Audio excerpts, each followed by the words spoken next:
So it's her apartment, the two of you were living together, and you moved in Yes. as a roommate. Okay. And it is your claim that she came into the bedroom while you were sleeping and poured boiling water on you? Yes, correct.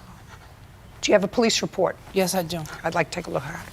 So this indicates that officers responded to the scene that burns were caused by hot water that Ms. Canby had allegedly thrown at Ms. Jones. It seems that all three females had been smoking dust for most of the night. It is unclear what had occurred in the apartment because the females were too high on dust to speak. In any case, Joan was transported to St. Francis Hospital. So is it accurate that the three of you were doing drugs that night? No, Your Honor, it's not. Is there any reason why you think that this officer would write this? Yeah, the officer is a Fugazi officer. Is a what? Fugazi officer. This is Hartford Police Department. Yeah, he's Fugazi. What does that mean? That means he's fake.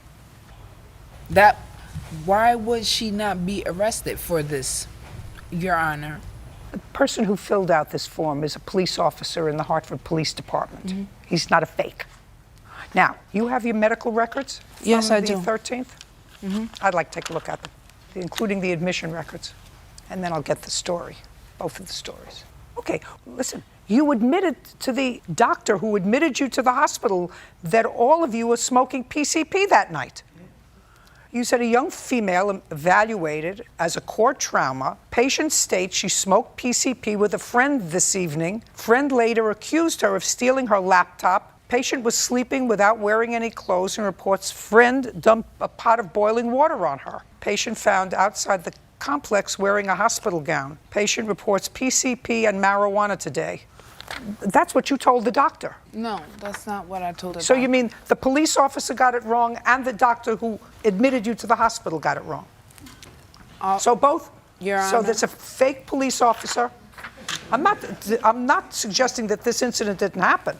Yeah. I'm just trying to figure out what happened that night. Well, Your Honor, I would like to tell you what happened. What? I would like to tell you what happened. First, I have to make myself clear that you had to even remember what happened. Okay. Did you accuse her of stealing a laptop? She did. She stole my laptop and she stole my clothes. She was stealing from me in my sister's house. She was stealing for you while she was living in the house, in your sister's house with you. And is that an argument that you had that evening on the 13th? And I don't do drugs, Your Honor. Just a second. Is that an argument that you had that evening? That's not true, Your Honor. Let me read to you, and I'm going to let you tell your story, but these medical records of that night are very telling to me. These are the doctors who examined you.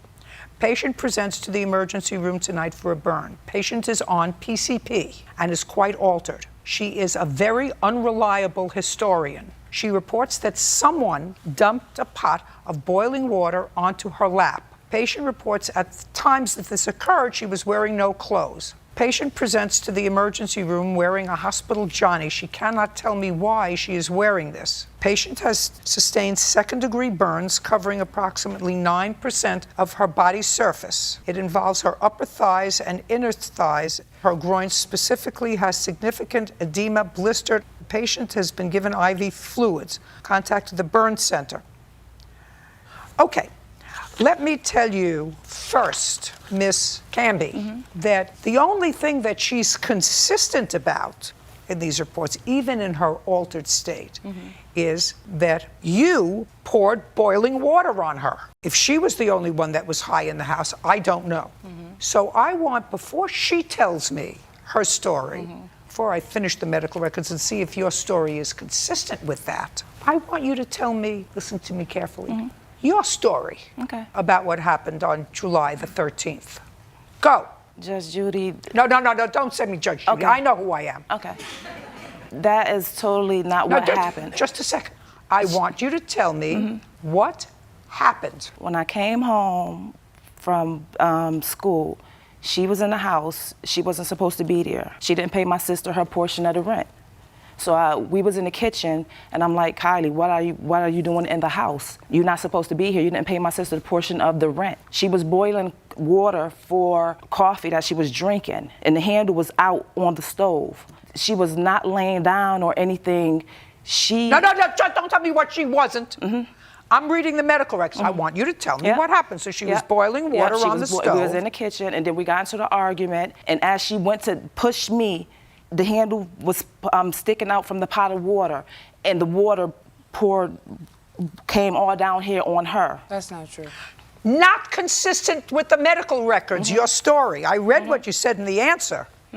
But the medical records, what the doctors observed of where the injuries were on her inner thigh, are totally inconsistent with this story that you just told me of water being spilled. If it's spilled, it's on the outer section of your thigh. Yeah. Unless she was standing with her legs gesprayt. Yeah. Totally gesprayt boiling water. Exactly. Do you understand? So the story that you give me is a whole lot of who shot John. Yeah. Yes, it is. It's a whole lot of who shot John. Yep. And the reason, it wasn't a fake police officer. It was. Because what you say is you were lying in bed naked and she came in and poured scalding water on you. Yeah. Medical records. I said he was fugazi because he did not arrest her. Listen to me. I don't know what you're on now. I don't care.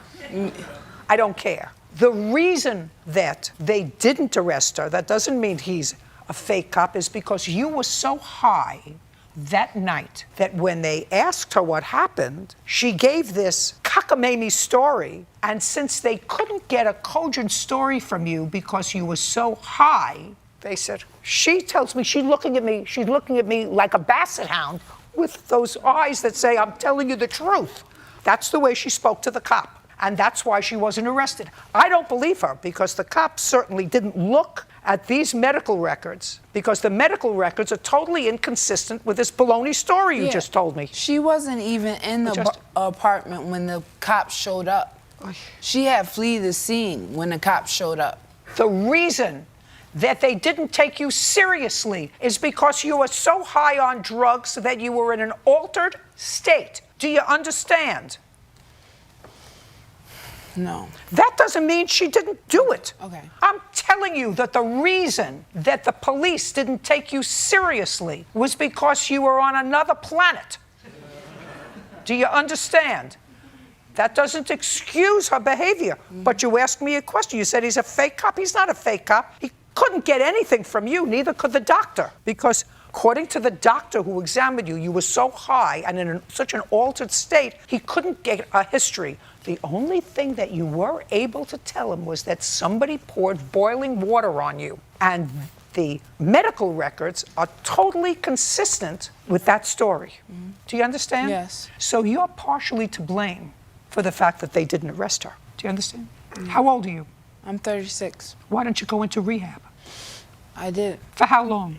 For about 2 months. Didn't work. You know, you're lucky you're not doing 10 years. Yeah. I'm telling you, you're lucky you're not doing 10 years. Because if somebody put this all together, and if it wasn't for the fact that they found lots of drug people on the night of the 13th, which is what you say, we were all smoking at night. I mean, every single page says, from every different doctor who examined you, it says disoriented and high on PCP, uncooperative in substance abuse, flat affect. That's why. What she did was terrible. Yeah. What she did was terrible. Yeah. They didn't take you seriously. Yeah. And that is not an excuse for them. But part of the reason they didn't take you seriously is because you were your own worst enemy. Yeah. Well, Yeah. that's it. Judgment for the plaintiff in the amount of $5,000. We're done here. Ms. Pickrell, you rented a room in an apartment that was either owned or rented by the defendants. And it is your claim that it didn't work out, but it didn't work out in a sort of uncross your arms. It didn't work out in an almost unseemly way. And you were told to leave the apartment. You had already paid your rent for the month of May. Were the authorities called? Yes, the authorities were called on the 23rd of May until the 27th of May, every day until I was forced out of the residence. Okay.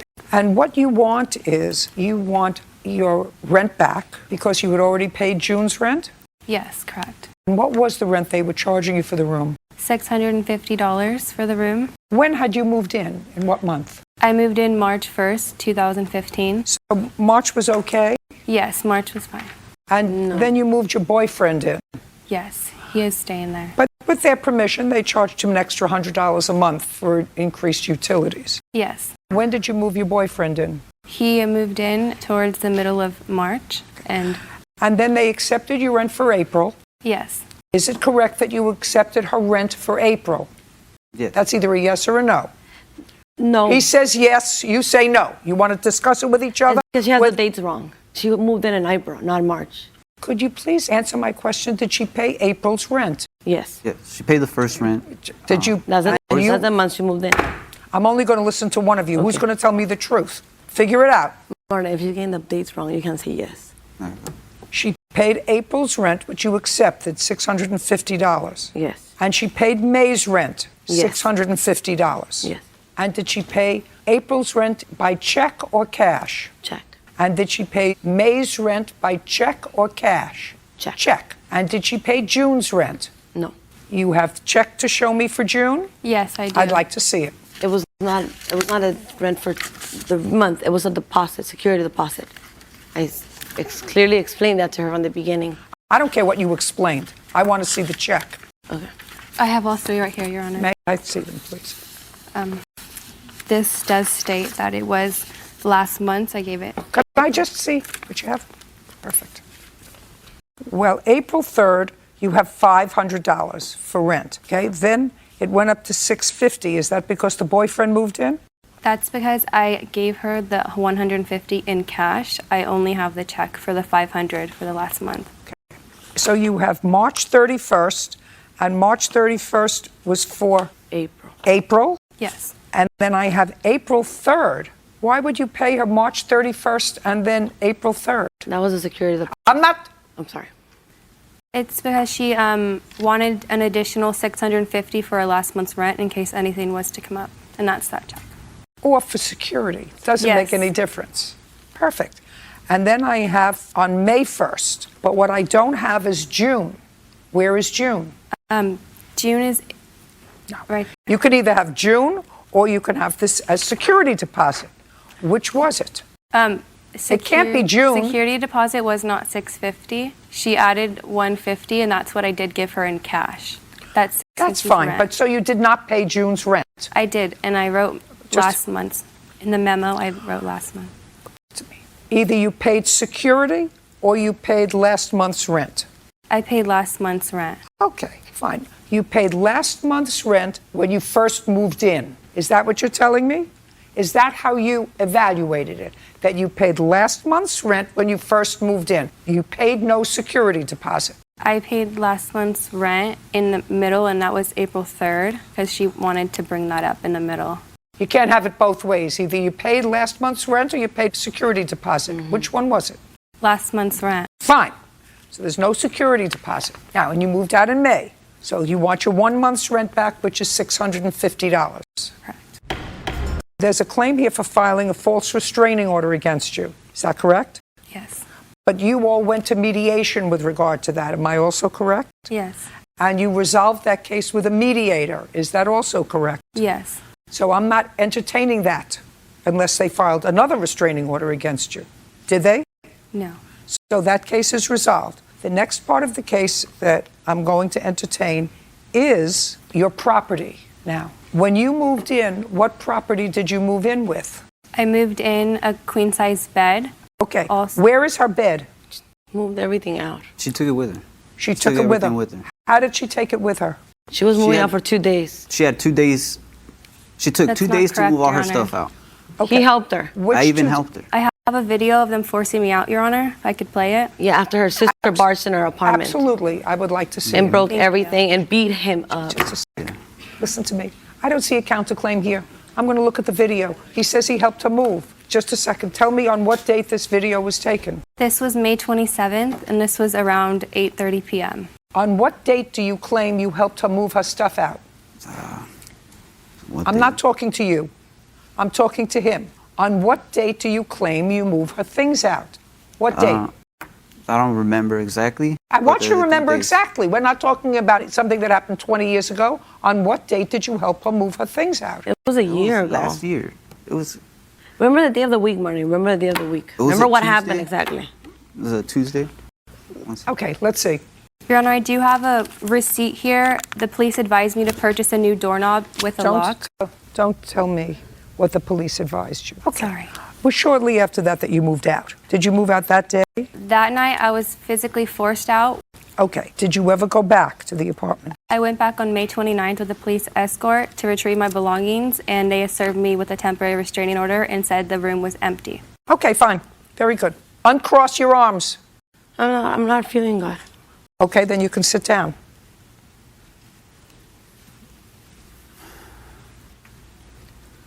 On what day were you served a protective order? It was like the following day after she left. Do you remember the police coming back to your house with Yeah, her on the she 20? came, yeah, she came. Sorry. Do you remember the police coming back to your house with her? Yes. Do you remember the police going through the apartment and her room? Yeah, they went in. Easy to verify with the precinct. Was it before the police came or after the police left or while they were there that you helped her move out her bed? Look at me. It was before. It was before. So Yeah, it was, it was 2 days. so it was between the 27th when that scuffle went on and she left the apartment and the 29th. So it had to be the 28th. Yes. It had to be the 28th that you say you were helpful with her and helped her move her property out. I just want to understand that that's what you're telling me. It's a good thing she sat down. Yeah. She would have been falling down. You see, if she was standing up next to you, then maybe you would have some support. So let me see what you want me to believe. You want me to believe that you had this sort of scuffle with her, that you filed a protective order against her because of this, Yes. so that she could not come back to the residence. But the next day, she came back to the residence on the 28th. No, I'm sorry. Stop. No. Sit. No. You have Sit. not let us talk. Did you hear what I said? I'm going to give you 1, 2, 3. No, I'm sorry, but you're not letting us talk. This is not even what happened. Out. You got all the. Out. You have Out. all the Out. dates Out. wrong. Everything Out. wrong. Out. You want to sit down and be quiet? Okay, believe whatever Good. you want. Perfect. Now, your answer. I'm not even dealing with her complaint. Your answer talks about all the dates, those 27th, 28th. So you want me to believe that after this kerfuffle, which occurred on the 27th of May, and the police came back on the 29th, I assume that you have a report that they went with you? Yes. May I see it? That in between those 2 days, you, being the nice guy that you are, helped her move her furniture out of the room. 28th. That's what you want me to believe. Yes. I helped her move her stuff. I never threw any of her stuff away. You may not have.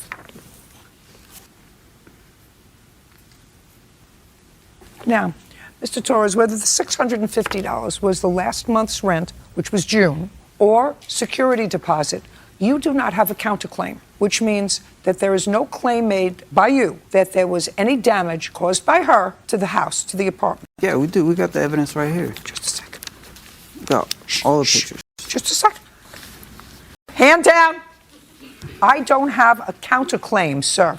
I don't care what you have there. There is no counterclaim here for damage. Well, what is a counterclaim? We just wanted her out. We didn't want nothing Listen to do to with me We her. don't ever anymore. see her again. We Would just you wanted put her out. please? Can I just Put her ask for out. 5 minutes? Put her out. 2 minutes. Put her out. Want to say. Put her out. Explain her Put her story out. for 2 minutes because I feel like you're Out. manipulating. Out. You're manipulating Out. the situation Out. with your questions. Miss, Out. Come this way. This is ridiculous.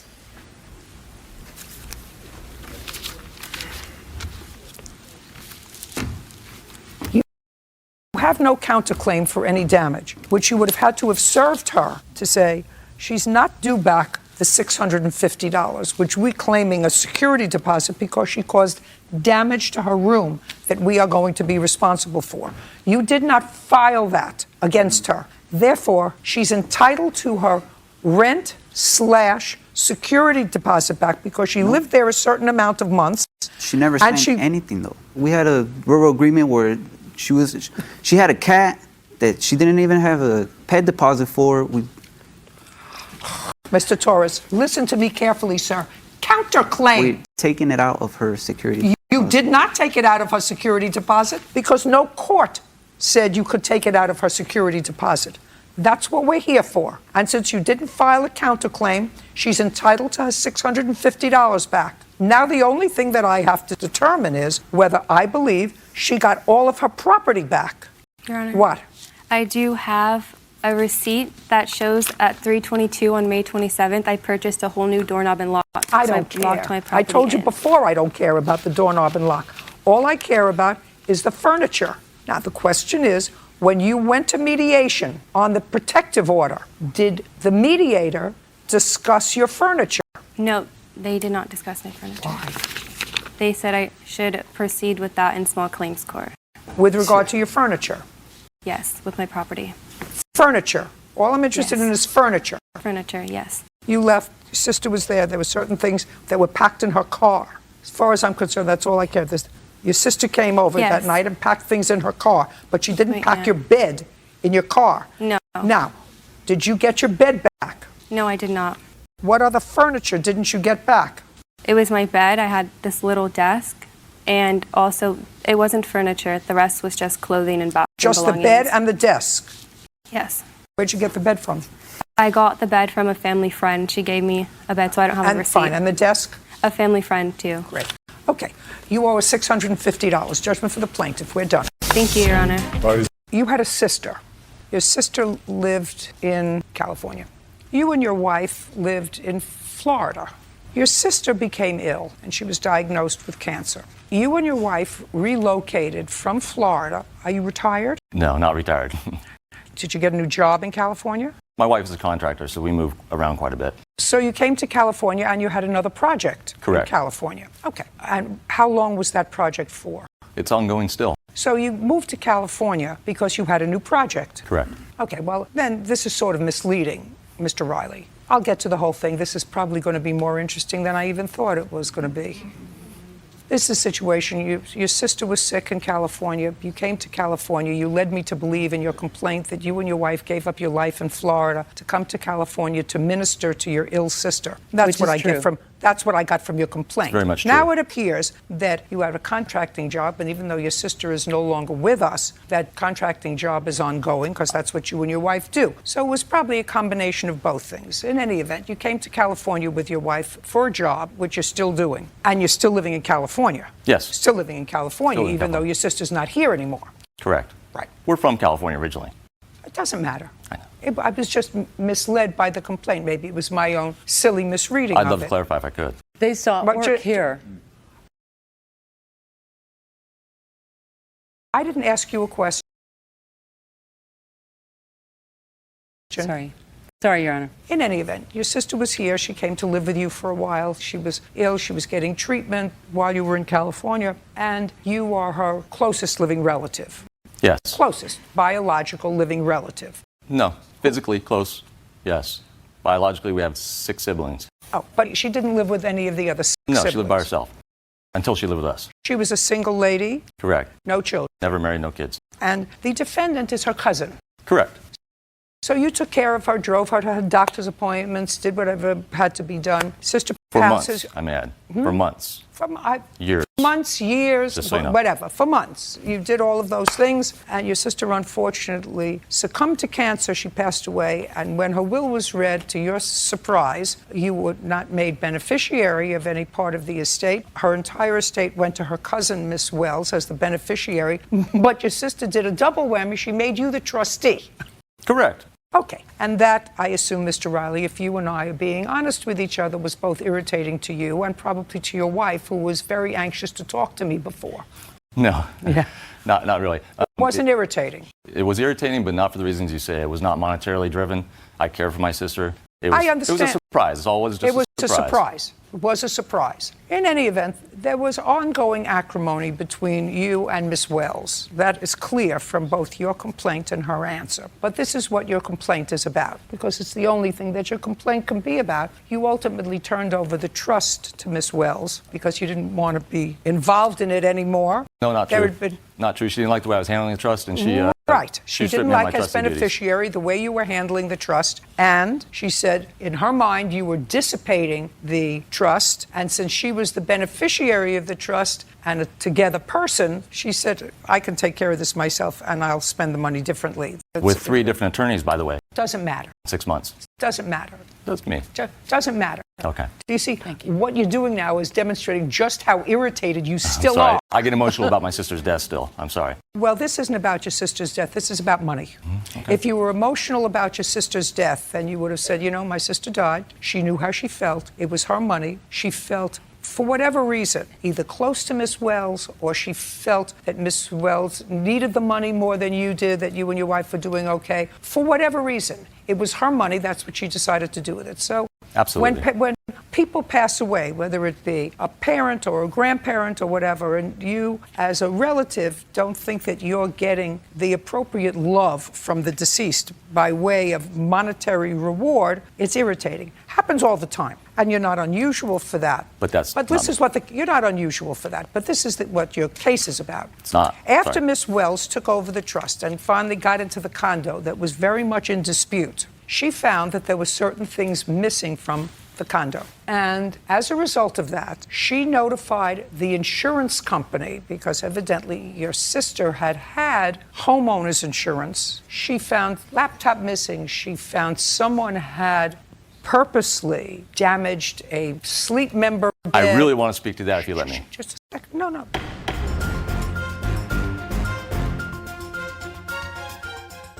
Whatever it is, she found certain things missing in her mind. And she made a complaint to the insurance company, filed a claim with the insurance company, who did it, as they have to, an investigation before they pay out a complaint. And when you call the adjuster who is going to examine your complaint, what she did, and I assume she did make a police report. Yes, indeed. Name me as culprit. Okay. Can I see a copy of that police report? No, because I don't have a copy. Do you have a copy? I do have a copy. May I see it? You were denied a copy? I was denied a copy because I was the culprit. Put her out. She's annoying me. She doesn't learn. Not a free-for-all. It's an out. Come on. Oh, I beg It's your an pardon. outie. Pardon me. Thank you. No, you can stay. Thank you. Sorry, Your Honor. Forgive me, Your Honor. It's very difficult to find, but I do have it. Here it is. Give it to Officer Byrd, please.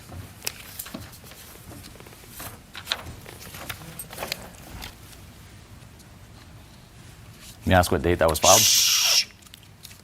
Okay. So what she says in this Sheriff's Department report, have you seen it? I have not. Okay. Well, I'm going to tell you what it says. I appreciate that. It says she inherited the apartment from her cousin who passed away. Prior to moving in, she says where she lived, and she had seen photos of the apartment, she the defendant, and its contents, and through email exchanges prior to her cousin's passing away. On May 26, 2016, Anna moved to the apartment. Sorry, when? She looked around on May 26, 2016. Your Honor, That's what may I it- correct that? I didn't move Just, there. I was only I'm reading, walking. listen to me, don't correct anything. I'm reading to him what the police report says. Yes. If it said something and it wasn't accurate, you should have corrected it at the time. Oh, yes.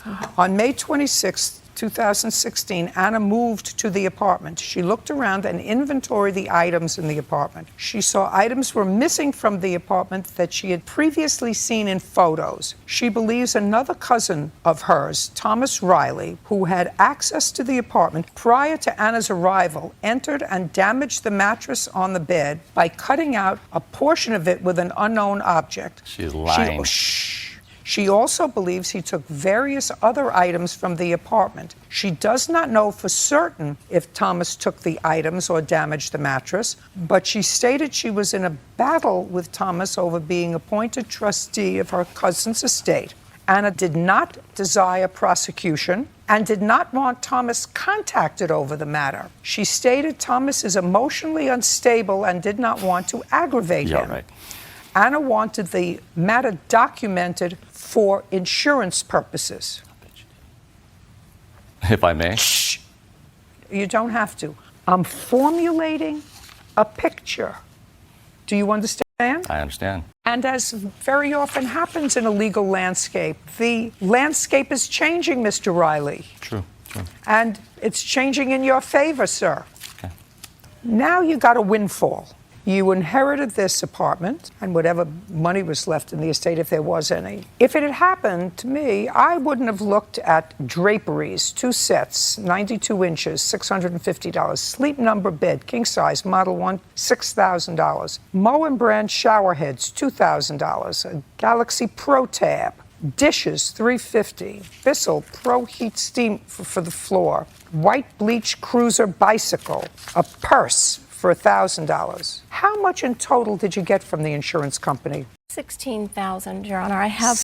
Just a second. $16,000. Yes, Your Honor. None of which, actually, you paid for. Correct. Yes. All of which your cousin paid for. Yes, correct. Yes, correct. And the single most expensive item was a sleep number bed. Correct. And you gained access to the apartment in May of 2016. I said gained access to the apartment. That's what it says in the police report. It says Anna moved to the apartment. Your Honor, was the first time I was ever at the apartment. June 24th. June 24th. This is my problem with you. Yeah. Yes. You're getting ready for the problem. No, I can explain. No, you can't. There is no way you can explain it to me. Because if I came in and I found all of those things missing and found the $6,000 bed destroyed, I would have made a police report that day. Your Honor, Just a second. I would have made a police report that day.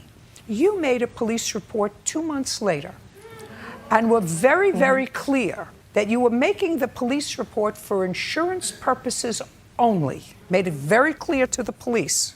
Your Honor, I can explain the dates. I didn't understand that I had to make the report from that location. I left because I had appointments and How old are you? Working full-time. How old are you? Well, hate to say. Listen, I'm old enough. I'm old enough. Nothing that you can say to me, Zippo, that you can say to me after being involved with him for an extended period of time in a contentious situation, that if you walked into the apartment and you found somebody had taken a knife to a $6,000 bed, that you wouldn't have called the police right away. Right away. I called my attorney. Actually, I was on the phone with my attorney, and she told me. Don't tell me what picture. she told you. Listen to me. I'm not interested in what she told you. That's hearsay. There is no way that you would not have made a police report. Now, what is his case about? His case is about the following. As a result of you making this statement, and in order to clear his name with the insurance company, because the insurance company paid you. Yes. You wanted to collect from me. That's why you hired the attorney. I understand. I said the landscape Your is Honor. changing. The landscape is changing. Do you understand? I do. I'm sorry. Your Honor, the insurance company told me to take my time in making the report. Just a second. Don't tell me what the insurance company told you. That's hearsay. Second, Yes. because I heard you, I don't believe you. No, I had to listen to me. investigate I and don't get all listen of to the me. pictures. I don't believe you. Let's be clear. Okay. I don't believe you.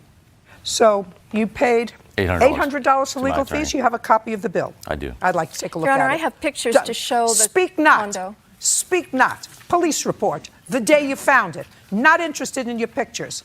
Not interested in your request for $2,000 more When I for called the the deductible. department. Not interested. Okay. Did you sell the condo? Yes, I had to. Don't tell me had to. Did you sell the condo? I sold the condo, yes. Okay, let's see. You sold the condo for how much? 4075. 407. The net was 120. So you got 100. Shh. Yes. Don't speak. You got $120,000. Yes. And And to that point, I had paid $75,000 in mortgage fees, HOA fees, late fees, Correct. interest, so you still are insurance, $75,000. utilities. Hey, you're still $75,000 in the plus column, Yes. plus $16,000 from insurance. Yes. I know exactly what happened. $800. Judgment for the plaintiff. Your counterclaim is dismissed. We're done. Thank you, Judge. Mr. Campos, what do you do for a living? I'm a lawyer, Where? San Antonio, Texas. Hope you don't use that against me. No, I'm going to hold your lawsuit against you because it's stupid. Well, to me, it's personal, and if you got a bad haircut, I'm sure you It's would be happy. It's stupid. your lawsuit's stupid. And I actually am surprised. I didn't know what you did for a living, so I'm actually surprised that you acknowledged that you were a lawyer. I would have thought that a lawyer had more respect for courts than to bring this kind of lawsuit, which I'm going to outline very briefly. You went to the defendant to have your hair cut. Whatever hair you have left, you wanted to have cut. And she cut your hair too short, so you're suing her for $5,000. Now, that's a ridiculous lawsuit. It's a ridiculous waste of judicial time. Only thing is, this is a television courtroom, so we actually have fun doing sometimes ridiculous cases, which I'm sure is the reason you came here. Well, no, in America, we entitle different opinions. Listen to me. Mr. Campos, this is not an audition, and I've already got the job. Got it? Got it. Did you pay for the haircut? Yes, I did. How much did you pay for the hair? $10. And when you paid the $10, she had already cut your hair. Yes, she had shaved my head. Just a second. She had already cut your hair. Yes. And when did you get this short haircut? It was a couple of days before Christmas, about December 21st. And right now we're 3 months later, and is this the usual length of your hair? Yes, it is. Shaved my head. Great. Now you're going to show me a picture of what your head looked like after the defendant cut your hair. Okay. She gave you a very short haircut. It's not shaven, but it's very, very short. It wasn't a haircut, it was a shave. Impossible. Did you use a razor on his head? No, of course not. That's not a razor. And ma'am, Sam Jackson's hair is cut with a razor. No, ma'am. No. I didn't accuse her of using Just a razor. listen I to did me. an electric shaver is what she used. Right. That's fine. Your Honor. Okay, just a second. Okay. Not necessary. And it took probably about 3 weeks for your hair to grow out. Your opinion, I don't know, maybe a month. Whatever. It took a month for your hair to grow out. And were you working during that time, Mr. Campos? No, That's just a second. Were you working? That's a yes or a no during that month. Well, I'm self-employed, so some Just days a I work, second. some days I don't. Yes, So I was working. The answer you were working. And you didn't work over the Christmas holidays. I wasn't so claiming lost wages. Mr. Campos, it's not an audition, sir. I'm not I don't think you're auditioning, cute. I'm just I don't responding think- to what you I don't say. think you're cute. I'm not trying to be cute. Great. You're Good. trying to be cute. Good. You are cute. Mr. Campos, you are absolutely correct. That's why I have the job, and you get $10, and that's the judgment of the court. Goodbye. You don't We're want to hear done. the facts? We're done. Ms. Griffin, it is your claim that the defendant who you had hired on several occasions to do hair straightening for you straightened your hair the last time, and as a result of straightening your hair, you lost some hair, and you want to be compensated for that to the tune of $5,000. She says that she used the same product on you each of the 3 times you came to her salon, that the reason, in all probability, that you suffered hair loss is that you had your hair braided in between the second and third treatment that you had. And she has indicated that she has proof that you had hair braiding done between those 2 times, probably why you suffered hair loss. I assume that neither of you have a doctor or an expert here. Is that correct? Correct. Now, the first time you went to the defendant's salon was on what date to have hair straightened? Approximately June the 23rd, Of what year? 2016. And when was the second time? August the 17th. How long have you been going to her salon? Since June of 20. In June of 2016, was that the first time you had your hair straightened? Approximately for 3 years prior to that. So you had your hair straightened 3 years before. Yes. At what salon? Her salon. How many times? Maybe 10. And then you stopped for 3 years. Yes. Why? Her prices were high, and I wanted to go natural. But then you went back. Yes. Because for the 10 times she had done it, you were satisfied. Yes. When was the third time you had it done? Approximately October the 20th. Between June 21st and October 20th, did you have your hair braided? No. Did you have any other process done to your hair? Shampoo and wash only. Where? At Plaza Salon. When was that? Approximately September the 4th, I did the first roller set. So it wasn't just a shampoo. You had your hair set with rollers. Shampooed and set. Mm-hmm. And when was the next time you had your hair shampooed and set at the Plaza Salon? Approximately November the 5th. And when for the first time did you complain to the defendant that you were having trouble with hair loss? On what date? approximately December the 18th to the 20th, somewhere around there of 2016. So let me understand this. You had your hair relaxed for the third and final time. Yes. October 20th, October to November, November to December. So 2 months later was the first time that you complained to her that you were having hair loss problems. That's when I called her because of the way. Yes. The answer is yes. Yes. And in between that time, you went to another salon. Early part of November. Did you go back, just for my own curiosity, did you go back to the other salon after November 5th? No.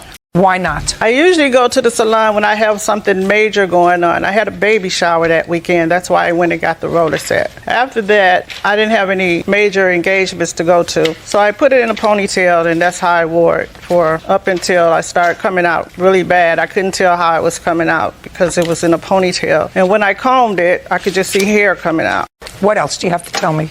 That the product that she used, she stated I only had to have a relaxer every 2 months. But the last relaxer in October that she gave me was different. The way she put it in my hair, she kept combing it, asking me, was it burning? And she never did that the prior 2 times. And the hair started coming out because I needed to have a relaxer before the 2 months. I needed it within 4 to 6 weeks, not the 2 months, because it was different.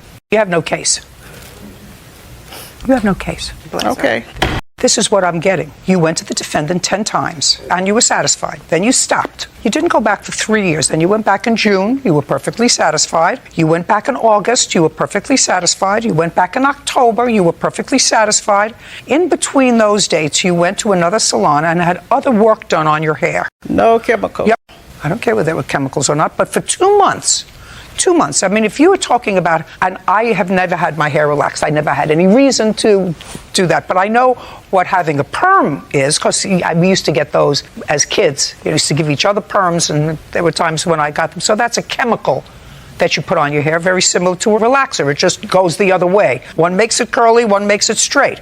If your hair gets burnt and your scalp gets burnt, you know it right away, not 2 months later. Somebody puts something on your scalp to relax your hair or to curl your hair, and it burns. You know it burns right away. The same way color burns. If someone puts color on your hair and you're allergic to that color, you're going to know it right away, not 2 months later. Unless you have an expert witness to testify that it could take 2 months to show hair loss from a chemical burn. That's what we're talking about. It didn't take 2 months. It took that for all of my hair to come out. It was coming out as the time went on. You took 2 months because that's the first time you called her. And she would have to be a psychic to know that you were having hair trouble before you called her. To me, if I went in to have a perm or color and my hair was burned, I would call the next day and I would say, gee, my scalp is burning, it's itching, it's on fire, something is wrong that you put on my hair. But you didn't have any of that, and you went and had your hair shampooed and rollered without any complaint. So you have no case. Now, on the flip side of that, you have a counterclaim. I do. And I'd like to see what the counterclaim is. You say that she slandered your business. She's been slandering me. I am a master educator, stylist, also. I want to see physically what you are complaining about. Okay. Well, what here's she a letter said from PBS. She's just going around the city. Just, well, I don't. It stops sales and business. Well, I don't know that. And you have no evidence of any. I just would like to see it. What is this? Well, he is the owner of the salon. So when he got the information. Listen to me. From other. This is hearsay. It's not admissible. You want to show me slander? You show me something that she wrote, someplace that she published something that was untrue about you. I'll be more than happy to see it. She blocked me from her Facebook. Well, then I can't help you, Miss Childers. Well, that's it. She's been slandering my name. I don't know it. that. I know. I understand what you're saying. You know, just because you say it doesn't make it true. Just because she says that you burned her, it doesn't make it true. What? Tell me your name. Marie Adams. Miss Adams, how do you know her? I've been getting my hair done by Cola since 2006. Okay. And do you know Miss Griffin? No, I don't. Have you ever met her before today? No, I haven't. What is she going to testify to? She's never met her and she doesn't know her. It's all over that Diane. We're done. You need proof. You need a witness that heard her say something. You need something that she published for people to read. This is hearsay. This is from somebody who you could have brought instead of her. right? They couldn't come. I guess so. Okay, we're done. Thank you. You have no case against her, madam, because you have no proof that anything that she did to you caused your hair loss. None. And she doesn't have any proof of slander, although in all probability you've been going around telling people that your hair came out because of something she did, but she had no proof of that. Okay, wait. Thank you. Now, when you lived together for these 18 months, when he moved in, how old was the child that you have together? She was not born yet. She was born.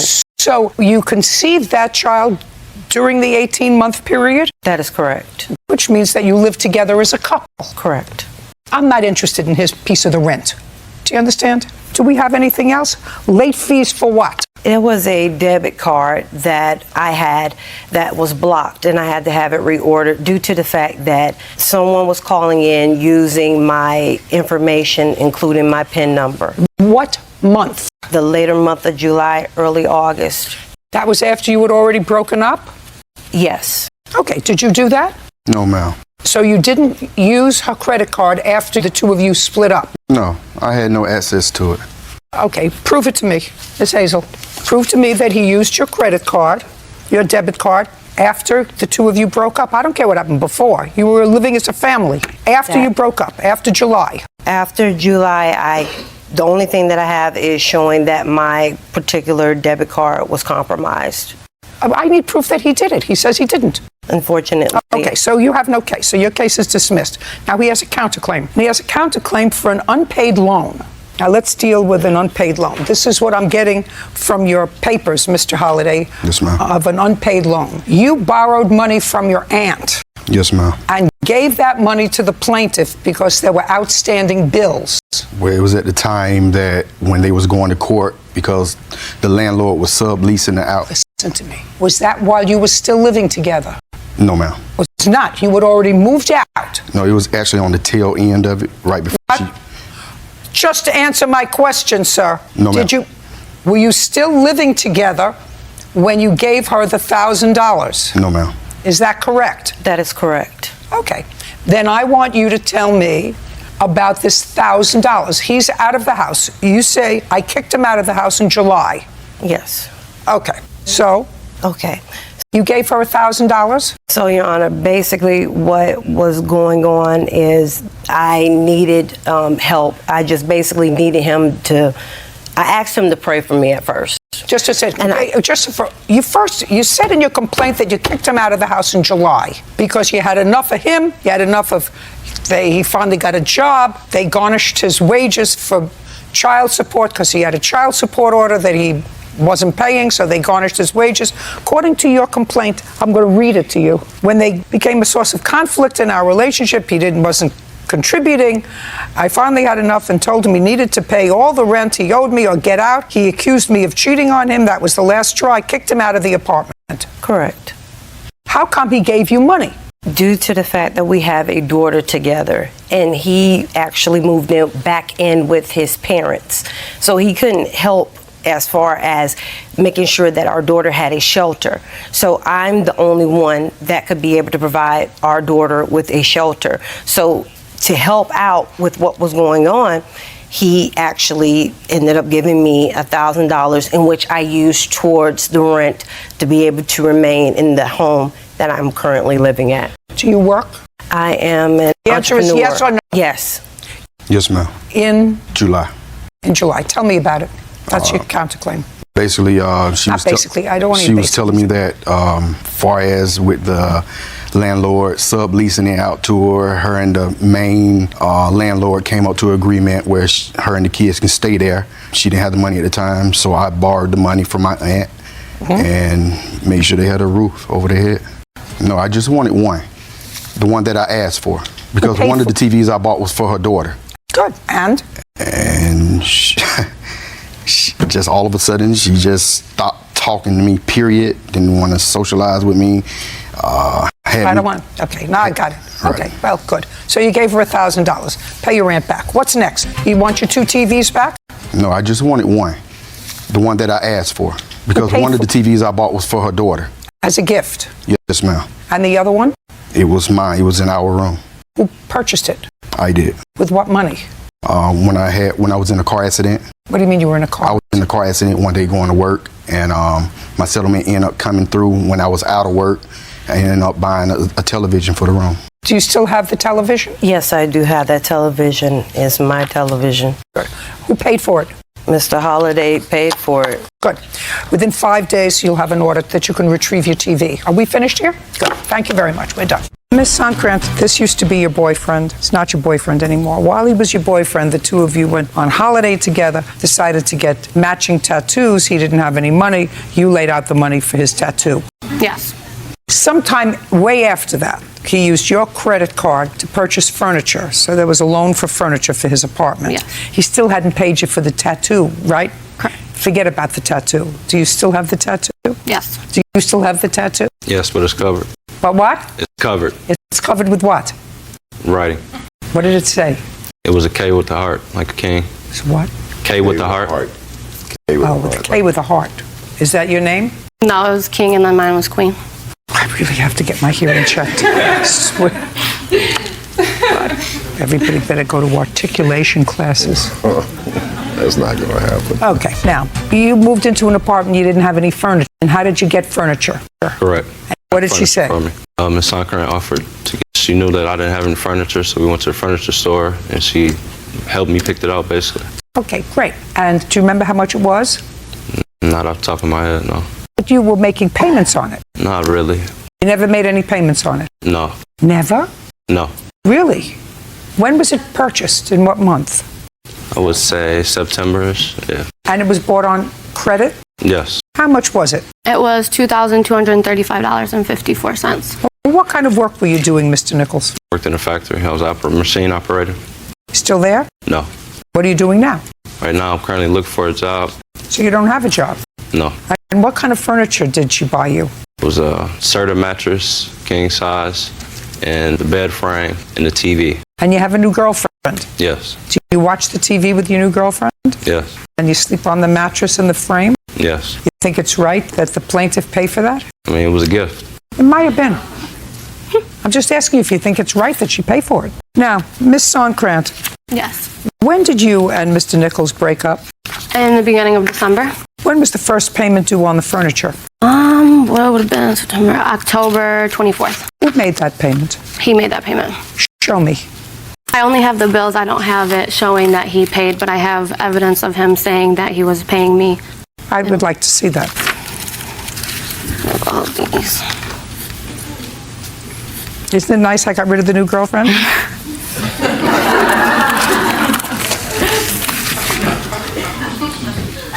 Just in case you think I'm going to be exceedingly hard on him. I just want you to read some of these emails back and forth. Okay. And I want you to tell me whether, based upon these emails, you would buy U.S. savings bonds. Okay. Do they still sell those? If you have confidence in the country. You told her you were going to pay her for the furniture. Unfortunately, your choice of language was such that the camera operator here can't take a picture of it because you only know how to express yourself using four-letter expletives. I don't believe. What did I say that I paid her? I told her I was going to pay for it. Would you show Shakespeare, please, the emails? In the emails is where you told her. Yeah, man.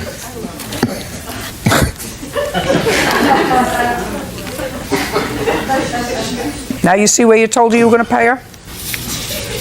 Yes, I remember those conversations. Good. $2,235. Judgment for the plaintiff. Good done. How old are you, Miss Telly? 19. Do you work or go to school? Both.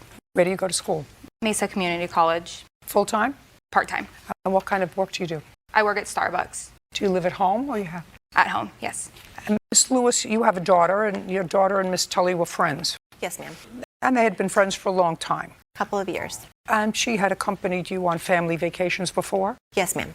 How many times? This would have been the fourth, so 3 prior to this trip. And she always paid for her own airfare? When we flew, correct. Minus one time. I did pay for it one time. When did you pay for that? I believe it was a trip to New York. From where? Chandler, Arizona. But we fly out of Phoenix Sky So Harbor. it was a long flight. Yes, ma'am. Where else did you go with Miss Tully? California, Your Honor, twice. And then When you went to California, where did you stay? Huntington Beach at a condo that I rented. She paid her own airfare? There was no airfare, we drove. And I did pay for the gas. Yes, you have other children other than this daughter? I do, I have a son. And did he accompany you on the trip? He did. Ever have any difficulty with her before, with expense money, anything else that would have given you cause to pause about inviting No. her again? No. Okay. This case is about a trip that you all took, a family trip that you took to Hawaii, and Miss Tully was invited to go along. The arrangement was, according to you, that she would take care of her own airfare, which she did, correct? Did you book the tickets? Yes, Your Honor, I did. And you paid for the tickets on your credit card? Yes, Your Honor. And she gave you money in cash to cover her ticket? Yes, her mother and father did. You rented a hotel while you were in Hawaii? Condominium. Condo. How many bedrooms? 1.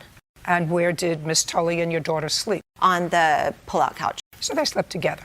So Yes. she didn't have her own room, so she... As well as another friend. So there was no additional expense? Correct. With that. And food, how was that covered? She was supposed to cover her own food. Okay. And you brought money with you? Yes, Your Honor. How much money did you bring? About $300. How long were you going to be away for? I believe it was 7 days, but we got stuck for an extra day, I believe. Got stuck because of air? There was something with the weather flying out of Los Angeles, so we couldn't fly out from Hawaii to Los Angeles to get home. Is that correct? No, Your Honor. The trip was a 10-day trip, the 22nd through the 1st, and we did get stuck for 2 extra days, about a day and a half, so it became an 11-and-a-half-day trip. Now, this lawsuit is all about the fact that your daughter and Miss Tully had a fight, an argument. It's falling out. When did you have that argument? I believe it was in September. September of last year. Yes, Your Honor. And when was the trip to Hawaii? In what month? June. When did it end? July. What was the argument about? I did not want to be friends with Why? her daughter anymore. Why? Because I did not like the way that I was treated around them. Like what? What do you mean? There were just comments that were constantly made about the way that I lived my life and my family and the money that my mother earned, and I just did not want to be a part of it anymore. And you told, what's Miss Lewis's daughter's name? Bree. Where did you have this discussion with her that you didn't want to be friends anymore? I did not have a discussion with her. I unfollowed her on social media. That must have been after something happened, Miss Tully. I just decided that I didn't want to be friends with her. She went away to college and I stayed home for college. We didn't have any contact. We didn't talk. What happened after you came back from Hawaii? We talked maybe once or twice because I went out of town with my grandparents and stayed with them for about 3 or 4 weeks and then returned home for school. During that 3 or 4 week period, did either Miss Lewis or Bree contact you about any money that you owed them? No, Your Honor. Okay. What happened after you came back from Hawaii? We talked maybe once or twice because I went out of town with my grandparents and stayed with them for about 3 or 4 weeks and then returned home for school. During that 3 or 4 week period, did either Miss Lewis or Bree contact you about any money that you owed them? No, Your Honor. On what date did you unfriend her daughter? I do not remember the exact date. You remember the month? I believe it was September. It could have been October, though. I'm not 100% sure, though. Do you remember? Yeah, it was in September. September 28th, I believe. So now I'd like you to tell me, Miss Lewis, what you're suing her for is $375 because you say you went to some events while you were in Hawaii that you purchased tickets for, I don't know, dolphin shows or whatever else you paid for, and she was supposed to pay you back. I want you to show me when the first time was that you requested the return of this money. I did not request the return of the money first. Irene contacted me because we had already made a discussion about the money and her paying me back, and she did let me know that she was going to Rhode Island with her family, so she wouldn't be able to start working again until she got home. Therefore, she couldn't start making payments until she was working, and I understood that. Was that in a phone conversation? A text conversation, correct. I'd like to see that. Yes, ma'am. That makes it easy. Oh, is that not what I'm supposed to do? Yeah. She told me to earlier. Sorry. I apologize. That's okay. Well, you clearly knew before you went to Rhode Island that you owed her some money, because that's what it says here. Okay. It's okay. Thank you.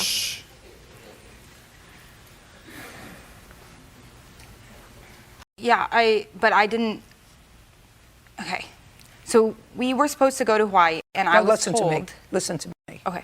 You clearly knew based on this text, hey, I'm heading home from Rhode Island today, so can you send me what I owe you from Hawaii? That's what you wrote to her on Sunday, July 31st. Okay. So you clearly knew that you owed her some money. And at some point, she responds on August 10th, I added it together and it was $375. And then you ask her for a breakdown. She gave you a breakdown. And some of it looks legitimate and some of it I can see why you might question. Okay.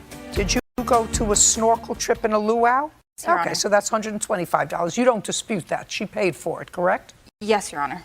Okay. And you did go to see the sea lions. Yes, Your Honor. And she paid for that. Yes, Your Honor.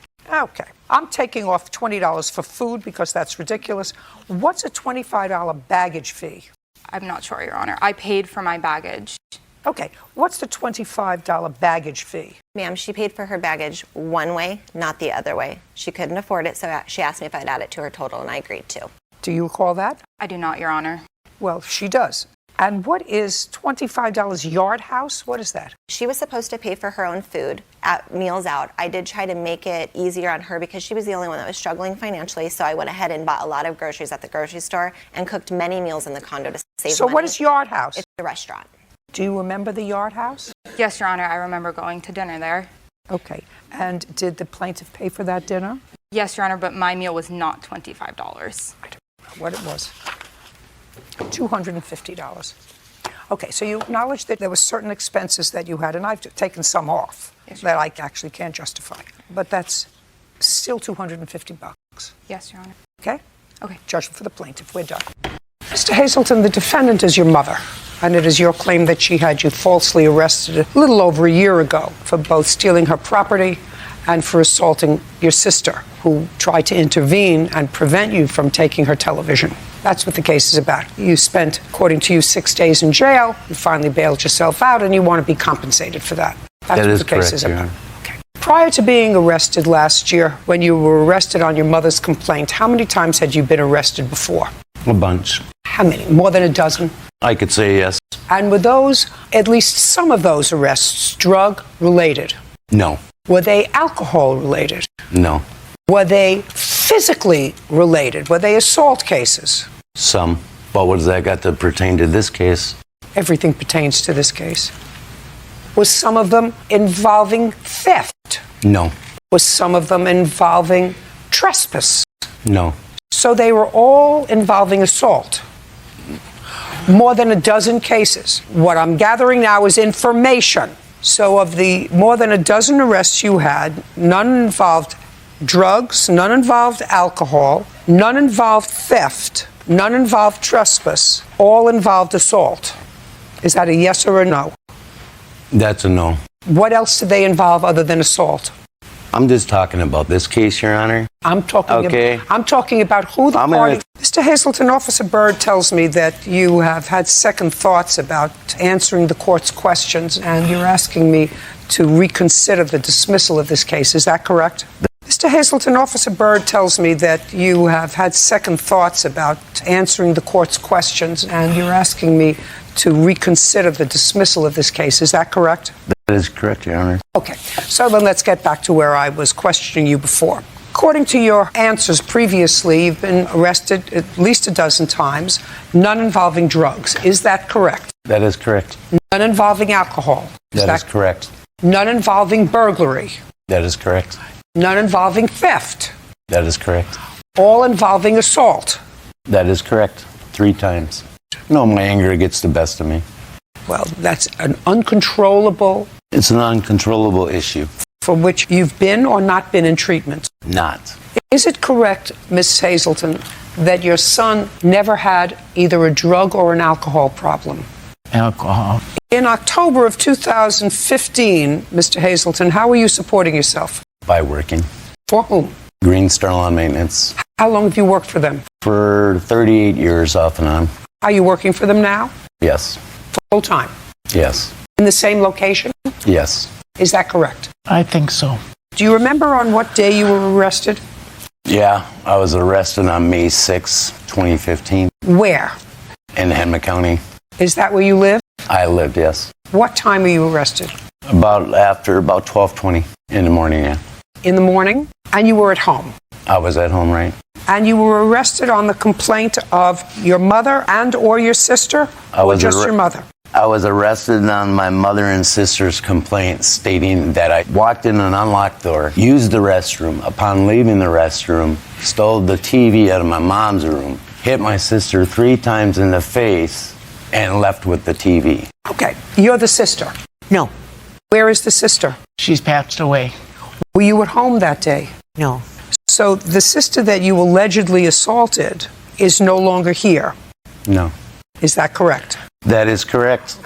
And I gather from your answer that you were not at home when this took place. No. Did you have a conversation with your daughter when you got home? She was holding an ice. Just a second. Did you have a conversation with her? Yes. At what time did you get home on, it would be the 5th Right. of May? What time did you get home? Between probably 9:30 and 9:45, I was playing bingo. And at that time, Miss Hazelton, who did you live with? My daughter lived with me. How old was she? Let's see. She was 52. Yeah, she was 50. She was 50 then? Yeah. So when you came home, it was 9:30, 9:45, and tell me first what you saw. I saw her holding an ice pack on her face, and I asked her what happened. And she said Glenn came here to use the bathroom, so she let him in. And in the process of using the restroom, he came out with my 32-inch TV, and she went to stop him, and he hit her in the face. That's what she told me. And I was only in the house maybe 5 minutes before the police were knocking on the door. Had your daughter called the police? Yes. Okay, so she had called the police before you even got home? Oh, yes. Do you have the police report? No, I don't have that. Do you have the police Yes, I do. report? I'd like to see it, sir. Okay. Just the police report. You do know that these reports indicate that you were totally uncooperative, had to be placed in hood, a spit hood, had to be put in an isolation area. Excuse me, Are Your you Honor. telling me that you were not high on some sort of drug or alcohol that night when they came to your home to arrest you? Excuse me, Your Honor. Let me first say this. I asked you a question, Mr. Hazelton. We had no, an I was agreement. not high. We No, I had- was not high. No, I was not on no drugs, okay? My actions speak louder than words. I was arrested, hauled off to jail, ripped out of my bed in my underwear, and you're telling me for a crime I did not commit, how would you react?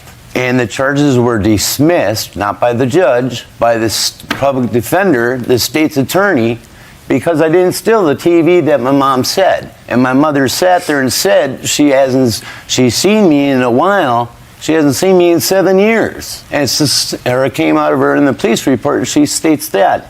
And my sister said 2 different signs. She said she came home in an ice pack, but there's no bruises or marks on her. I hit her 3 times. It's all a lie. And why don't they look in her question and call me and ask me, did I do this? They know where I live. You know, they're trying to give me 46 years for this TV. My life is a little more than 46 years, okay? Or acting out in jail or whatever. I didn't do it, and this is the reason I'm suing my mother. I'm out $2,500. I could have gone after for penal stolen damages. Your case is dismissed, Mr. Hazelton. You have no case against your mother. We're finished here. Let me understand your case, Miss Wilson. You signed a 1-year lease to rent a room. That's correct. In a house where the defendant was living. According to your complaint, she signed the lease and you signed the lease. That was when? In what month and year? The latter part of April of this year. And you moved in and gave her a security deposit of how much? $1,100. And was that the amount of money you were being charged monthly for the room? Yes, Your Honor. Turns out Miss Porter was not the owner of the house. She was a renter. And you were given notice by the owner of the house that the house was being sold and you had to vacate. Yes, Your Honor. In what month and year? June 2018, Your Honor. When in June did Miss Porter tell you that you had to move? She notified me by written notice July the 30th. So you knew in June, but notified her in July? I notified her 30 days, yes, Your Honor, in July. And did you, Miss Wilson, pay your rent for May, June, and July? Yes, Your Honor. And then you moved out when? August 9th. Pursuant to your notification from your landlord? Absolutely. And you understood that? I didn't find out she was moving until she put the note on my door July 30th. But she said she gave you notice July 30th that you had to be out on August 30th? That's correct, Your Honor. Were you out on August 30th? No, Your Honor. Were you out on September 30th? No, Your Honor. I was in litigation with the owner. You still live there in September? Yes, Your Honor. Did you pay rent? No, Your Honor. Did you live there in October? Yes, Your Honor. Did you pay rent? No, Your Honor. I had a case going on with the owner of the house. I didn't know that she wasn't the owner of the house. Listen to me. I just laid it all out so I understand exactly where you're coming from. Are you still living in the house? Yes, Your Honor. I have until the end of November. Did you pay rent in November? No, Your Honor. And you're still living there? Yes, as according to the agreement with the owner. Listen, Miss Wilson, you see this body has been sitting behind a bench for a very long time. I know exactly what's going on. In your agreement with the owner, did you agree to pay your back rent of September, October, and November? No, the answer is no. No. I had an agreement with her, not the owner. I never even knew there was an owner until August. Miss Wilson, you're not getting any money. I want you to understand. Zippo, not a penny from her. You already made the owner of the premises take you to court to get you out because you're a squatter, because you live there September, October, and November, and you're not paying $1,100 a month to anybody. She breached an agreement. I thought she was the owner when I signed that lease. I don't care what you thought. A whole year. Listen to me. I have the lease right here, Your Honor. She signed a year's lease with me, saying that she was the owner. You're not getting any money. You have to pay rent to somebody. Miss Wilson, you have to pay rent to somebody. So if you're not paying rent to her, then you pay rent to the owner. You don't become a squatter. Your Honor, everybody pays rent. You're not getting any money. A Zippo. The agreement that I have. A Zippo. The agreement that I have with the owner, Honor, says that I don't pay rent. Listen to me. I won the agreement with the owner that says I don't have to pay rent as long as I'm out by December the 31st. I know exactly what you did. I know exactly what you did. You held up the owner and you said, I'm not moving, and you made the owner take you to court, get a lawyer. That's not true. I didn't have anywhere to go. They kept my money. Miss Wilson, you had plenty of money. You had $3,300 that you didn't pay in rent for the months of September, October, November that you lived rent-free, unless you can show me you paid somebody for rent. They wouldn't accept any money, Your Honor. Goodbye, Miss Wilson. Your case is dismissed. I know exactly what you did. You were in an automobile accident that you claim was the defendant's fault. Right. I don't think that the defendant would deny that if there was an accident, it was her fault. She says there was no accident. That's interesting. Okay, that's what she says. She says there was no accident. So why don't you tell me the date of this accident? June 27th, 2017. What time? 2:15 in the afternoon. Could you go over to the board and show me which one was your car? I am the orange car with the P on a plaintiff. Okay, so you were going straight down the road. The defendant had a stop sign. Correct. I had the right-of-way on this main street, Grand Via Altamira. So she went through the stop sign. Correct. Right in front of me, across in front of me. She crossed in front of you? Yes. And then what happened? And then she shot through, so she didn't hit me. She headed towards this curb here, and then to avoid hitting the curb, she swerved out and struck my right front fender and her left front wheel. Okay. Do you have a photograph of the damage? Yes, I did. I'd like to see. Since the car is brand new, I had a very difficult time taking pictures because it's shiny and I got a lot of reflection. What kind of car was it? 2017 Porsche Boxster. Okay. Do you want her damage also? First, let me see yours. Okay. Did you both get out of your car? Yes, we did. Show me where you were when you both got out of the car. Right in the same area here. So she stopped? Yes, she did. And then as she did so, she said, I have a microfiber cloth in my car. Well, first she stopped. Okay. Didn't say anything. She stopped, she got out of the car. She apologized profusely. What did she say? She said, I'm so sorry, I tried not to hit you and I swerved, but I didn't make it. Her son was traveling with her in the car. Where was he? In the passenger seat in the front or in the back? I believe so, in the front seat. You believe so? Yes. Were you in the front seat? Yes. Did you exchange information? We exchanged phone numbers. Not insurance information? Not at that time. We exchanged phone numbers. She texted her phone number to me there on the scene. And for some unknown reason, one of the phone numbers she gave me for her home was a Minnesota phone number, and I don't know why. Did she give you a working phone number? Yes, the cell number. She texted it to me as I stood there, and I have the text with me. I'd like to see it. And the whole time that she had stopped, her son kept saying, I'm sorry, Mom. I'm so sorry, Mom.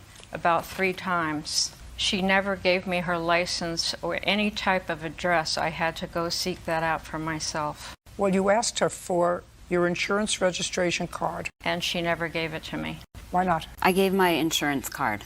No, your number. I have the complete text exchange between May I us. see it? No license. Did you tell your insurance company that you didn't hit her car? Yes, Your Honor.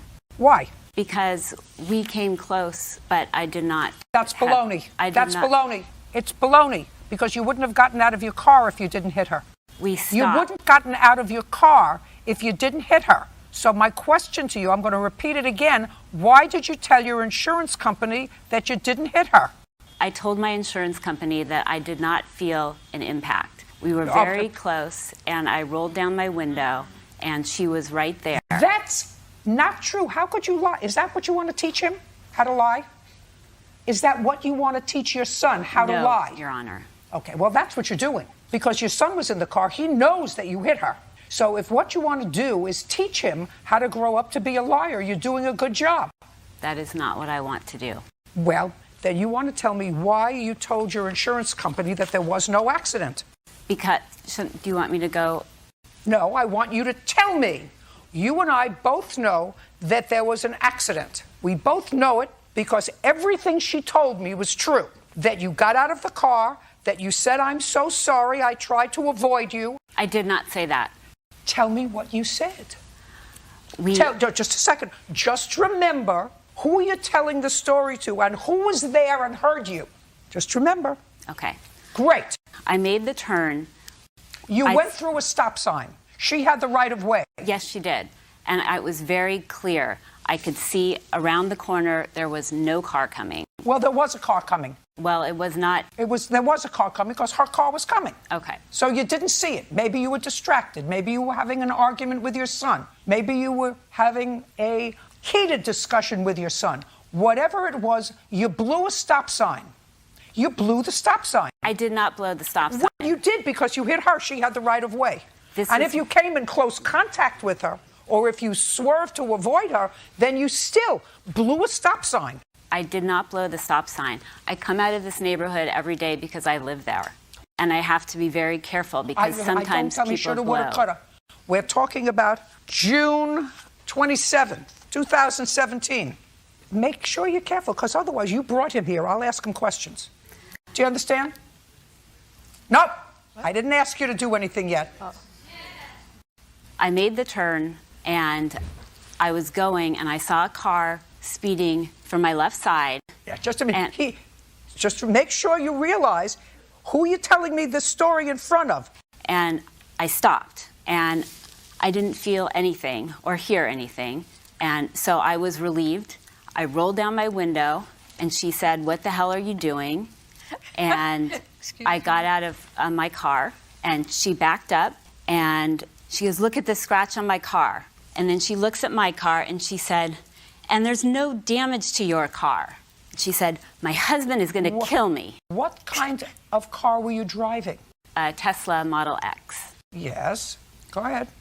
And so I said, "Well, I have a microfiber cloth in my car. Do you want me to try to wipe your scratch?" And she said, "Sure." So I did that. Just a minute. Are you trying to tell me that a lady, for no reason, would say, "Let me go in my car," when there was no contact between your car and hers, and get a cloth and try to polish out a scratch? You telling me that you want me to believe that? That you did that? Well, I was... No way in the world. I didn't make that spot on the floor, but let me get down and let me wash the floor. Let me try to get the spot out of the floor, even though I had nothing to do with it. You trying to tell me that a lady like you try to buff out a scratch on her car that she didn't cause? Do you understand where I'm going? I understand where you're going. Great. So we got out, we both took pictures, and she wanted to file a claim, so I gave her my information and the insurance. Why in the world would you give her your information, madam, if there had been no contact with the car? Because I didn't want to have an argument with her. I figured the insurance company could deal with it. If you told the insurance company that there was no accident, the insurance company said, "Our insurance said there was no contact." between? Well, no, they investigated it.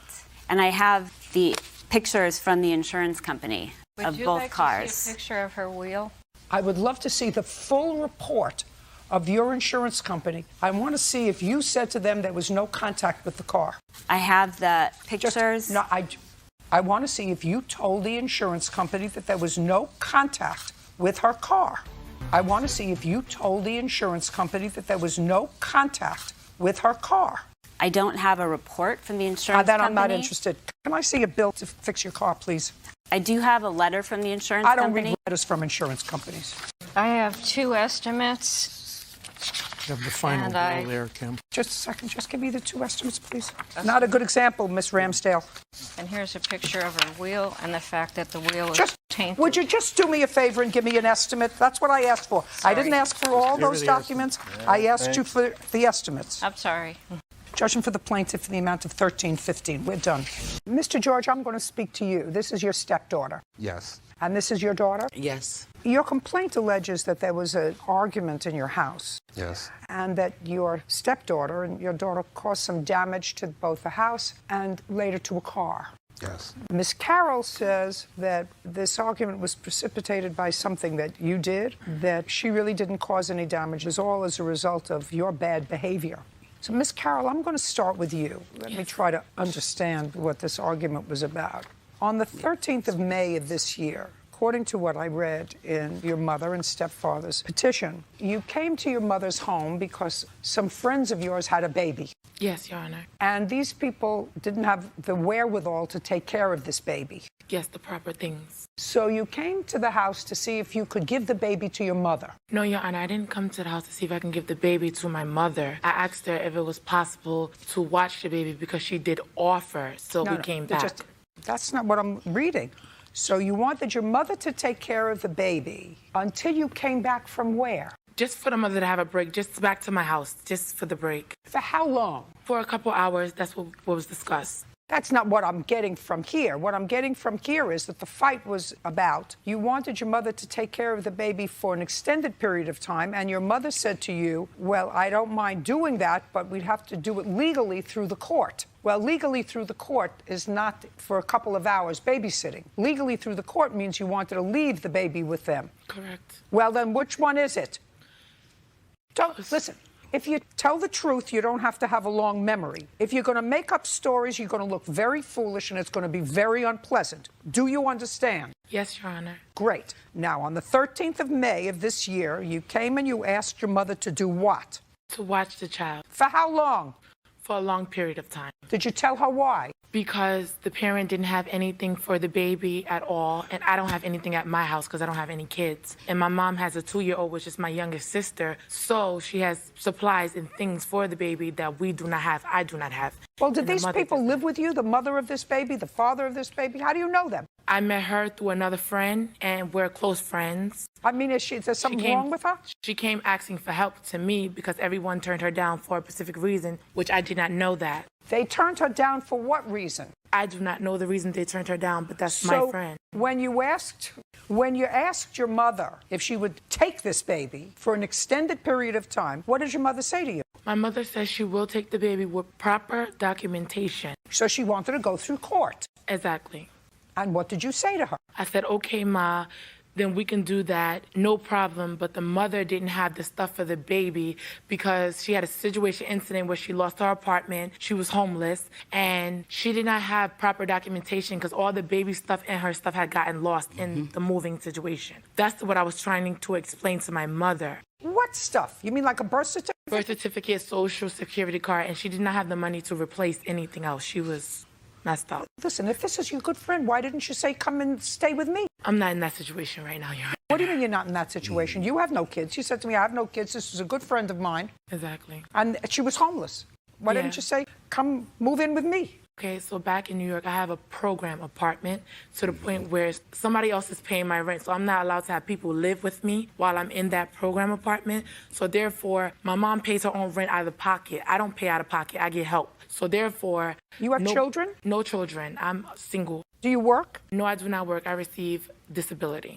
In any event, at some point, the argument with your mother precipitated your stepfather according to you, coming in to find out what this was all about. Exactly. Because mother said, I'm not doing this unless it's through the courts, so I have proper documentation. Your stepfather, according to you, came in and said, what are you trying to do? You want us to take this baby so that you and your friends could go out partying and having a good time? And then you and your stepfather got into a fight. Yes, because he then came out the room and said to me, why are you trying to take advantage of your mother? And I said to him, I am not trying to take advantage of her. This conversation is between me and my mother. No, it isn't. Mind your business. No, it isn't. Yes, it is. Because it's not between me. Is that your mother's husband? Yes, that's her husband. That's Then not my listen to legal me. Listen to me. Listen to me. I don't want you to sound stupid, because what you just said to me is stupid. If you're having a conversation with your mother who lives with her husband, and you're asking your mother to take an infant into the house to take care of that infant, it has to do with her husband who lives there. He's not delivering a pizza. He lives there. Exactly. I'm sorry. So what do you mean it has nothing to do with him? So you told him to butt out, it had nothing to do with you, it only has to do with my mother? Yes. You mean you think that when a baby cries in the middle of the night, only one set of ears hears that baby crying in the middle of the night? Or two sets of ears? Two sets of ears. Yeah, two sets of ears. Where you're not, because you're living in prepaid housing for single people without a baby. Yes, Your Honor. Yeah. So he said, why are you trying to take advantage of your mother? And then what happened? Then I started speaking back to him, telling him basically... Not basically. You told him it was none of his business. It was between you and your mother. Yes, I did tell him that, Your Honor. Right. And then? We started going to a verbal argument, like I told you. Okay, so you were shouting at each other, and saying then, disrespectful and things then, to each other. And then? And then Larry then came over, past my mom, because I guess I said something to him that hit the heart. He came over after me. The TV is sitting on the table. It's a flat screen, very fragile. It's sitting on the table. Larry pushes me into the TV. My elbow then hits the TV. What? My mom grabs him. Okay, now let's stop right there. So that's how the TV got broken, according to you. How'd the TV get broken? The TV got broken because Miss Valencia was very angry. Don't tell me she was very angry. Okay, Just the tell TV me got what. broke because she hit the TV. How? Like this. She punched it. With her what? With her fist. Like she shoved it like that. Where was your husband? Well, the way my apartment is, I was trying to get Valencia to leave because I asked my husband for permission about the child. And he said no, absolutely not, so that they could run the street. So as I was trying to get Valencia, my daughter, out because the verbal got really crazy, I was bringing her past and she said, Mike Larry, and she pushed the TV. Okay, good. You have a bill for the TV? Yes, I do. I'd like to see it. I'd like to see it. I also have photos of my TV as well. No, just give me a bill for the TV. I want to see when you bought it and what you paid for it. Okay, I purchased it out of Walmart. I did not know that I needed the actual receipt. I don't have the actual receipt. I had bought it years ago. How many years ago? Maybe about a year and a half ago. Now I'll see a picture of it. So after the TV got broken, yes, what happened next? Me and my friend then left the house. Oh, so you were there with your friend? Yes, she was there. With the baby? Yes, the baby was there with her. We were all upstairs. We came upstairs because we was asking her if she can take the baby. It wouldn't be correct if the baby wasn't there. It's not like you're pawning off a kitten, you know. This is not a kitten. Your Honor, like I said, the Or offer a bird. was made, so we tried to take the offer. Why not? Because it's not a parakeet, it's a child. Mr. Smith, how did you meet the plaintiff? The plaintiff was a friend of a friend. Approximately 3 years ago, my cat needed babysitting, so I initiated her. I re-met her again a year ago. And when you say you initiated something a year ago, tell me what it was that you initiated. I had purchased a 100-year-old house, and I was conversing with my friends, and she was present about the problems I was having with fixing the house up. I had hired an inspector, but he didn't do a good job. I needed plumbing, a roof, electrical. There was no foundation on my house. Were you living there? I was residing there, yes. With all those things not being there, no foundation, no plumbing, nothing. They were operational, but not totally functional. Now we're going to get back how you came to her to help you with all these problems. Stop playing with the papers. There are more papers there than in the Supreme Court. He's got a long history, Your Honor, sorry. This is going to be very short. Trust me. I hired an agent to redo the roof, which I knew needed. She offered to do it. She said she was a contractor. She said She offered to do the roof herself? Or to? That's what she offered with a crew of hers. With a crew? Correct. But she doesn't have a contractor's license, and she's been on disability since 1992. And I gave her a small portion of the job to put in a solar tube light in the roof. Did you hire her to do the roof job? Yeah, I did pay her, yes. How much? About $25,000. To act as a GC, general contractor, getting crews to do things in the house. Yes, ma'am. Do you acknowledge, Ms. Smith, that you were paid to do some GC work, general contracting work in his house? No, I was not, Your Honor. You were never paid? I reimbursed employees that... Don't try to double talk me. Were you ever paid by Mr. Smith for work that you or crews hired by you did on his house? No, Your Honor. I helped him hire the people. He said he needed people, and he wanted me to oversee the workers for work on his house. I did not employ him myself. He did. Just a second. I got it. I got it. I got her. I got it. I got her. How much do you get from disability a month? I don't get disability. You don't get any kind of disability. Be very careful. You don't get any kind of disability. I had disability. That's why I met Mr. Smith. Just a second. I asked you a question. What year did you start to collect disability? I was injured at one time in 1992. 1992. Mm-hmm. In what year, which is even more interesting, did you stop collecting disability? 2015. So, according to you, until shortly before you started to do work for him, you were collecting disability. I did not work.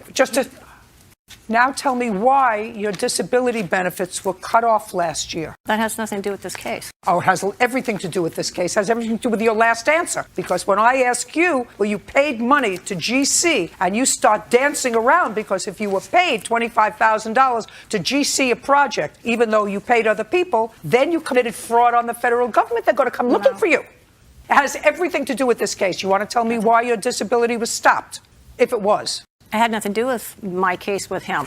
Really? Your case is dismissed. You may be hustling for a long time, Ms. Smith, but you don't hustle me. You don't hustle me. You don't answer my questions, your case is dismissed. Now, according to you, you let her stay in the house while she was doing some GC work on the house. She of course said in her now dismissed claim that she was a renter and you illegally evicted her and therefore she wants $5,000. That's what her case was about, that I've just disposed of. Now we're going to get to your counterclaim. The counterclaim says that she proceeded to, after her keys were taken away, to engage in a course of conduct that was harassment. And at one point, she broke into your house and assaulted you.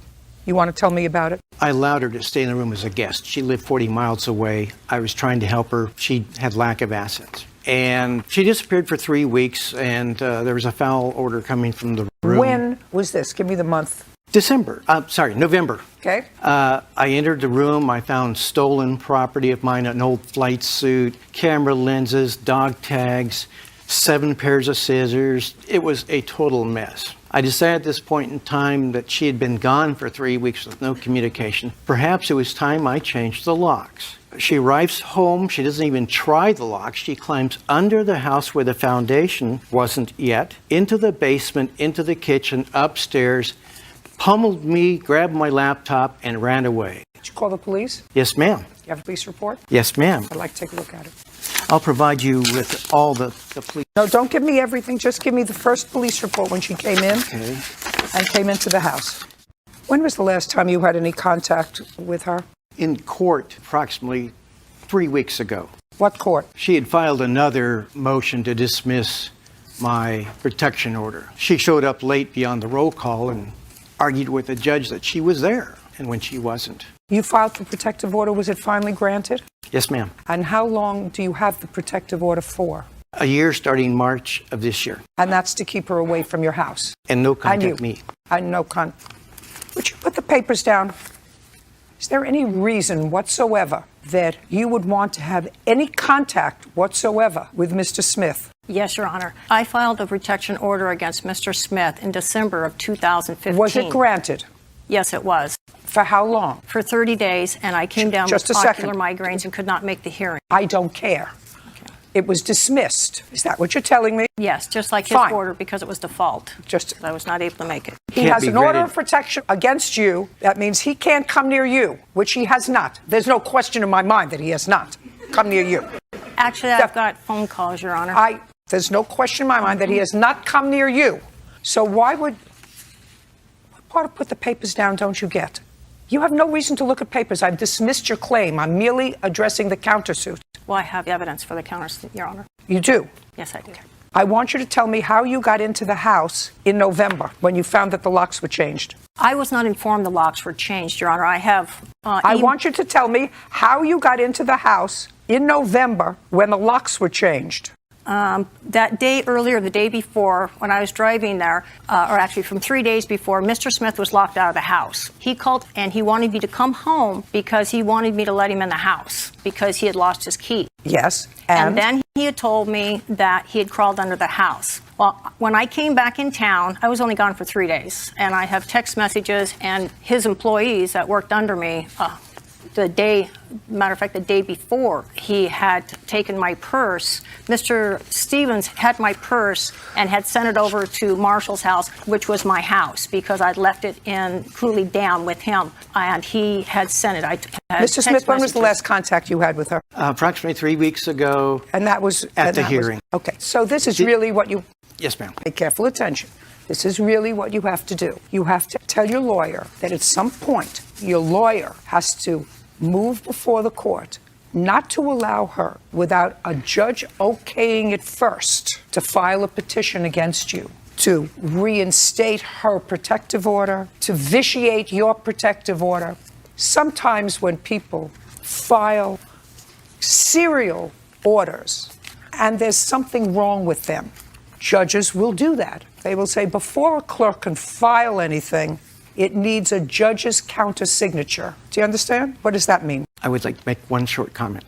Yes. The judge at the last hearing stated she's a vexed litigant. I mean, those are nice words. If they were said, that doesn't mean an order. Yes, ma'am, I understand. By a judge that says, before you may file another proceeding against Marshall Smith, you must get judicial approval to do that, which means the judge has to look at the allegations, look at the history of the case, and say, not again on my watch. Do you understand? Your counterclaim is dismissed. You have an attorney. Your claim is for sure dismissed. We're done. Mr. Pritchard, you know the defendant because he is the brother-in-law of this young lady who is either your girlfriend or your fiance, that's how you refer to her. That's correct, yes. And you have an order of protection against him because he beat you up. Correct, yeah. He assaulted, there's no such thing as, he assaulted you. Yes. And I know that Mr. Abrahamson, I know that you assaulted him. Yes, ma'am. Right. And you say you assaulted him because he's a stoner, which I assume you mean he uses drugs. No, Your Honor, What does that mean? Well, he has You say he's a stoner who took your sister-in-law, that's this young lady, Yes, ma'am. down a bad path. Yes, Your Honor. But you called him a stoner. Yes, Your Honor. What does that mean? Well, he smokes a lot of weed. He That's what I does a thought, lot of drugs. drugs. Yes, ma'am. And is that the reason you beat him up? No, ma'am. What'd you beat him up for? No, ma'am. September 14th, 2015, I had a camera set up in my computer room. I have a couple slot machines. Money has been stolen previously from me. So I had that set up, and at the time, it was 8:25. The camera was turned over, slot machine was broken into, money was gone. I came home that day, looked in the slot machine, money was gone. I'm like, what's going on here? Well, did they live with you? No, they had to come to my house to get food at their mom and dad's house. Their dad was in the hospital, so the mom wasn't there. So we had bought them food so they could bring back to the house. Were they living together? I am not sure. You don't know? No, ma'am. Are you sick? I was crying. What'd you beat him up for? 19. My question to you is, are you sick? Now. No. What's your first name? Molly. Take a breath. Is that your sister? Did you used to live with her? No. Did you ever live with her, Molly? No. Who do you live with now? I live with Josh. Do you work? No. I'm in school. What school do you go to? Minnesota Virtual High School in Minneapolis. Do you go to school every day? Yeah, it's online. So you're an online, you don't leave the house? No. But you don't go to school? No. And what does Josh do? He is unemployed at the moment. Whose house do you live in? An older lady, she's a friend of hers, like grandma, we're living with at the moment. How long have you been living there? Oh, 6 months, 6 months. Do you get any money for going to school online? No. Do you have to pay any money to do that? No. How do you support yourself, Molly? Food stamps, EBT, from the county. And how does Josh support himself? He is doing Social Security right now, disability for his back. For his what? He's trying to get accepted for disability for his back. What's wrong with Social his back? Security. He has, I'm not sure. He would have to explain it. Like, What's wrong with your back? I have a congenital fusion, Your Honor, something I was born with, a birth defect. Causes a lot of pain. I'm currently on a 10-pound weight restriction ordered by a neurosurgeon. Well, there are a lot of jobs you can do without having to lift up 10 pounds. Not in the county that we live in, Your Honor. There's not much to go on, and the only job that I had going for me was the casino, and thanks to Mr. Abrahamson, I can't work there. Molly, do you think you're doing well with Josh? Yeah. Do you? Mm-hmm. You think that that's the right trajectory for your life? Yes. Do you? Mm-hmm. Okay, sit down. Do you see your sister at all? No. Because of him? I'm sorry? Because of him? Because of Matthew. So let's get back to the slot machine that was broken into. Sure. And I assume that what you're going to tell me is that it was your belief that Yes, the Your Honor. plaintiff Yes, Your stole Honor. your money. Yes, Your Honor. Tell me how you came to that conclusion. My son, he had to come home from school to get some picture for him. They had pictures that day. And he witnessed the car pull in at, what time was it? Do you want to? Stand up. The Tell me time- your name. Aiden Owen. Tell me about the day that the slot machine got broken into in the house. The money was taken. I went to school that morning and I, Where was your dad? at work. And your mom? At work. And how old are you? I went inside the house, climbed through the kitchen window because I didn't know that the key was inside the garage. And then I got the picture for him, walked down the street. Well, I locked the door. So you went out the door? Yes. And you locked the door behind you? Yes. And then I locked it and went back and I started walking down the road and I seen a Chevy Impala go by me that they used to drive. And obviously it was them. And I went Did you see who was in the car? No. Now, is this a well-traveled road? Yeah. How many times have you seen that car before? Probably every 2 months that I went to my grandma's. You said something about your grandma. Oh, I used to go to my grandma's every 2. And that's where you saw whose truck was it? Car. It was theirs, but they were borrowing it. From your grandmother? No. From whom? I have no idea. All I remember is they're borrowing it from a friend. What color? Chevy Impala. It wasn't a truck. I think it was a silver, grayish. How far from your house was it? Probably a block or 2 away. So you continued to go to school? Yeah. And it was based on that you assumed that he was the one who broke into the house? Well, not broke in. No, we left them the food, so they had permission to be in the house, just not grab the money. Oh, okay. So how did they get into the house? Key. We gave them the key. Or they had the key was at my house, so then they could get in because we were at work. Okay, so you had prepared food for them? Correct. Yes, ma'am. On the kitchen table. Was the food gone? Yes, ma'am. Yes, Your Honor. So the food was gone? Food was gone. As well as the cash? Yes, ma'am. So tell me about the assault. The assault. Assault is finished with, which Correct. so I can... Correct. Go ahead. Yep. So we got home. Well, when I got home, I looked in the slot machine, looked for everything. You know, money's gone. I called up Tasha to see maybe she had grabbed it. I asked the kids, maybe they grabbed it. Nope. Tasha comes home. That's why I have the video right here. For coming home, we're looking. We called those guys. We called the plaintiffs. Said we'll be over at 7. We just got a voicemail. We'll be over at 7 to get our money. We want our money back. We go over there. Molly's sleeping. Josh wasn't. We didn't see him. So we went inside. Molly, where's Josh? You know, she wakes up. What's going on? What's going on? And like, we know you took the money. We want our money. You know, we were pretty not happy at the time. So we get it out of her. Oh, it's all my idea. We took the money. All right, where's Josh? Molly said. Yes, ma'am. Molly said, it was all my idea. We took the money. All right, where's Josh? And your wife was with you? Correct. Is that correct? Correct. And that's what your sister said? Correct. It was my idea. Okay. And then we found out Josh was in the bathroom. I broke in, and that's when the assault occurred. It was all done, went home. Did you get your money? No, ma'am. From what? He doesn't have a job. I can't get anything. Well, what'd they do with the money? We still had the money, Your Honor. We did offer it back to him. They He never wasn't even asked. concerned with that, though. No. How much money did you take? $40, ma'am. And Why'd you take the money? I didn't take it. Molly did. Yes. Did she tell you why she took the money? There was a miscommunication between her and her mother. Her mother did say that there was going to be $40 for us to help us get through. She was planning on being gone for a while down at the hospital with her dad in recovery. There was a miscommunication. I didn't know exactly what the whole deal was, but from what I gathered out of it, I guess we were supposed to grab it out of a bank account, but she had thought that it was supposed to be given to us from there. Okay, so that's when the assault took place. Yes, He Your Honor. pled guilty to something, and Honor. as a result of that, he got an order of protection. Yes. And this is what this case is about. Is your claim, Mr. Pritchard, that Mr. Abrahamson. Abrahamson, no, I can't say that, Mr. Abrahamson continues to violate the order of protection? That's correct, Your Honor. Mr. Pritchard, you've known this family for a long time, Yes. right? Yes. Was it Mr. Abrahamson's practice to go to the casino before you got the job there? Think before you answer the question, otherwise I bring Molly up, and Molly's not going to be happy if I bring her up. Do you understand? Yeah. Was it Mr. Abrahamson's practice? Some people like the casino, and some people don't go to the casino regularly. So you know them for a long time. Yes. And you're not a regular worker bee. So did you know that it was his practice to go to the casino for entertainment? Yes, Your Honor. I had worked there before. Okay. And how frequently did he go to the casino before? Before, from Once a week, twice a week, 3 times a week, maybe twice a month. on the weekends? Yes. And would you see him there? Yes. Where would you see him? On the floor, at a slot machine. Did he go with his wife?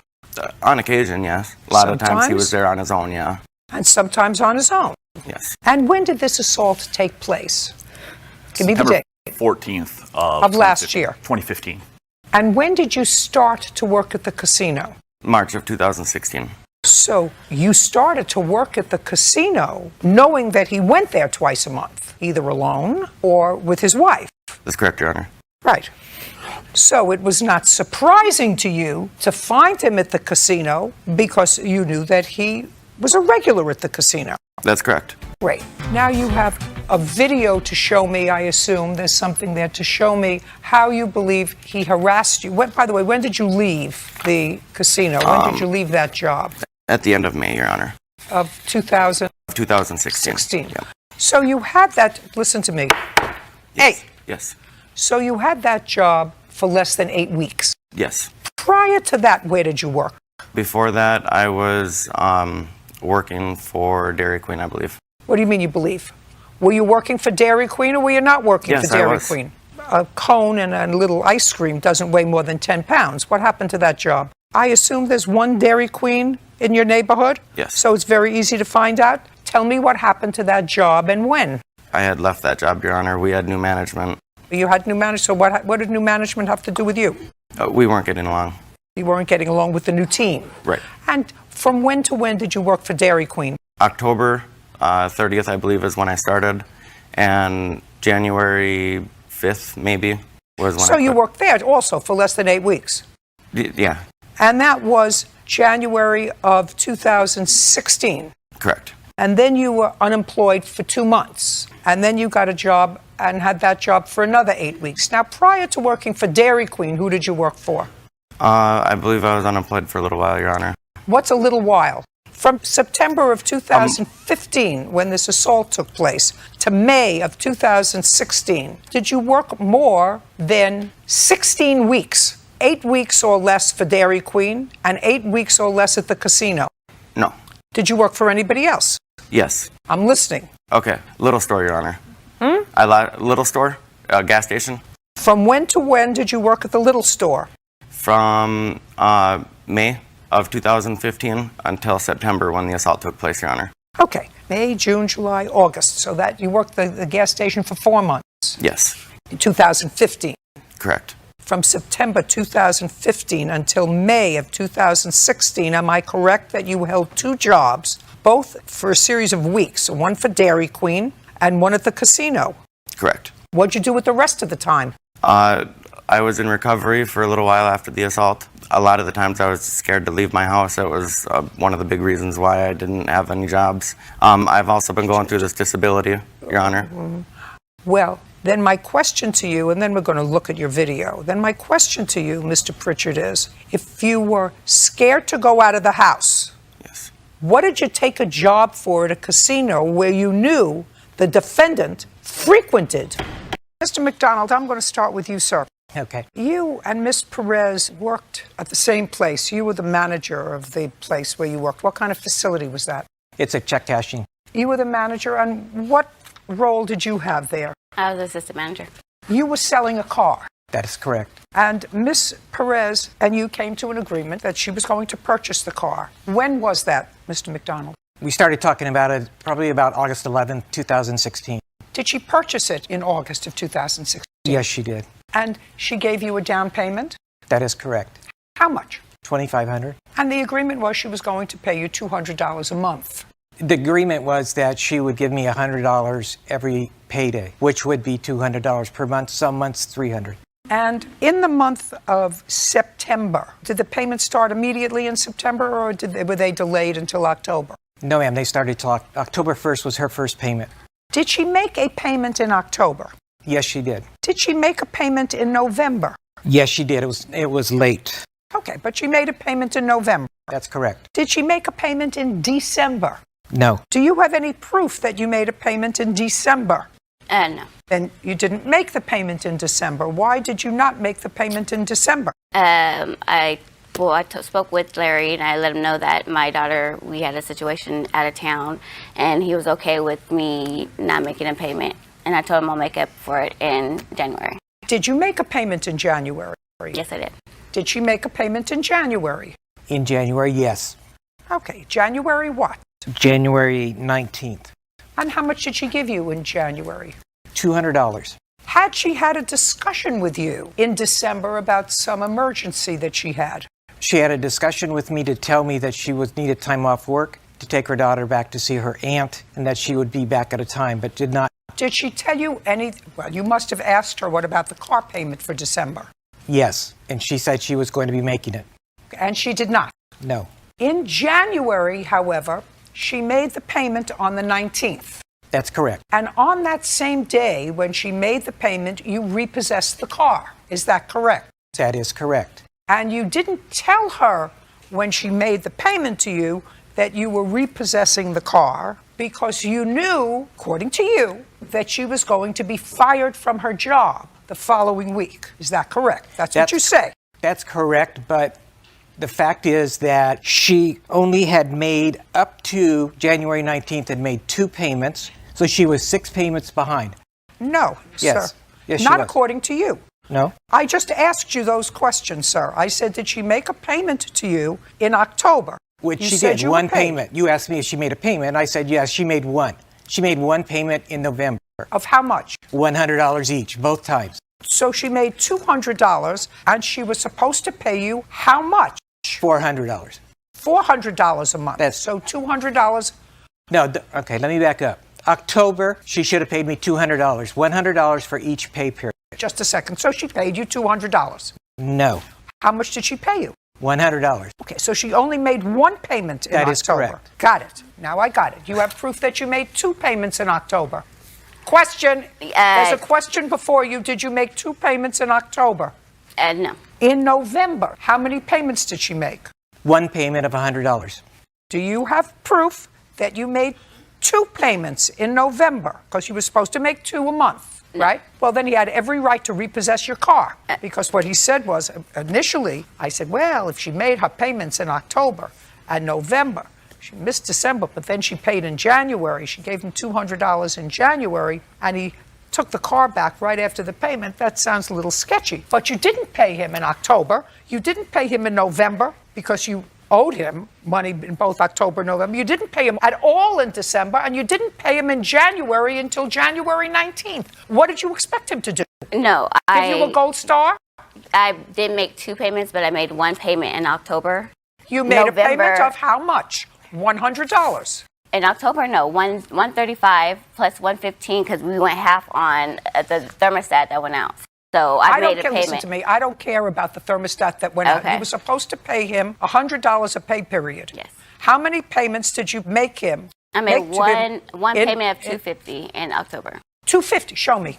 I can show you the text that I text them, and I can't show you. November. Nope. Well, you knew you were coming to court today, madam. This is your case. What you're suing him for is All my the money. evidence was in the Jeep. I had receipts like this in the Jeep. I didn't think my Jeep was going to get taken, so I don't have evidence. I don't want to say yes, I did when I can't come here and prove it to you, but everything's in the Jeep. No, there wasn't. Shh. Sorry. Shh. There was nothing in the Jeep that was not given back to her. Everything that was in the Jeep. Sorry, Miss Perez. Your Honor, there is a few things. Sorry, Miss Perez. He didn't steal the vehicle. He repossessed the car because you hadn't been making payments to him as you were supposed to make payments to him while you were working for him. Yep. And then you were going to get fired, so we knew for sure you weren't going to make any payments. And Yet, she also you didn't wasn't make payments when you were working and getting paid at all in December. It was just December. I made No. payments. You have no proof that you made all your payments in October or November. And she had her insurance canceled 4 different times through this whole No, thing. I didn't. I've got evidence. Doesn't matter. She has no case. Now, you have a counterclaim. That is correct. Your counterclaim is for damage to the vehicle and impound fees. That is correct. What impound fees? Because she reported the car stolen, and the car wasn't stolen, she was told that... Just a second. Did you give her notice that you would repossess the car? I told her that I took the car when I paid her off. And when was that? That was the following Tuesday. Because of the fact... Just a second. When had she reported the car stolen? That was immediately. The 20th. So then you have to pay the impound fees. But the Sacramento Police Department said the report should have never been taken. Don't tell me what anybody said to you. I'm just... You had the car, while she was at work, you had the car repossessed. You didn't tell her about it that day. She comes out, she looks for her car's not there. She reports it stolen. She doesn't find out until later, till after you paid her off, days later, that you actually had the car. So if the car was impounded because she reported it stolen, you should have told her immediately. That's all. Now, money owed for damaged vehicle. Tell me how the vehicle was damaged. Well, there was one damage to the right driver's door, which my witness is the first one that saw it. Just a second. All you have to do is show me a picture. Okay. Your Honor, I have recordings with their insurance saying he didn't know where the vehicle was. Just a second. He had Listen, you have no case. You didn't make your payments. I just don't. I made payments. I just don't have proof. I'm sorry. Because it was repossessed and he's not going to give me his credit card statement. If you get his credit card statement, it will Madam, show. You acknowledge you made no payments in December and you didn't make any payments until January 19th. For January. No. And that has nothing to do with January October and November. was for December that I talked to him about. In October and November, I only made one payment. You asked me if I made 2. And I do have proof. I mean, you don't have proof. I don't, because he's repossessed his car, which has all my evidence in it. How's that fair to me? Well, that's unfortunate. It is unfortunate that he lied to everybody. Next time, keep better evidence. Yes. I can't see what you're pointing to, sir. I can't see what this is. You can see the dent right in the center of the picture. Can You're I talking about right there? here? And here's the You're talking about here? Yeah. Of insurance payments. I've been paying insurance. I don't care if you've been paying insurance. You weren't paying him. Yeah, I was. You have proof that you're paying insurance. Yeah. You should have proof that you were paying him. How did the car get dented here? I don't know. I wasn't pointed out it. He pointed out to me. Oh, well, actually, Marie pointed out to me. And I told him when I was on the freeway, I heard a dink, but didn't notice anything until she pointed it out. It looks like a rock or a ball, or I'm not sure. I'm not sure it might have been on there before. Just a second. You saw this dent? Yeah. Good. Stand up. Did you see how it happened? No. No. She doesn't know how it happened either. But I know the car how it was when Larry gave it to her. And so when I came to work and it was literally 70 feet away from me, I said, what is that dent? What, it looks like somebody hit a car door onto hers. That's what it looks like. Yeah. It doesn't look like there was an accident. No. It looked like somebody hit their car door into hers. Or it looks like or a someone ball, took a foot. or a ball, right? Something. Your case is dismissed. Your counterclaim is for the missed payments. No. No? My countersuit is for the insurance to fix the vehicle. Why is mine dismissed? Why? I just told you why. I told you 4 times because you have no proof that you paid him in October and November what you were supposed to pay him. You acknowledge you didn't pay him at all in December, and you didn't offer a payment until almost the end of January. Don't speak. That's why your case is dismissed. He had every right to repossess the car. Do you understand? Use the $2,500 deposit to fix the door. You got it? Perfect. We're done.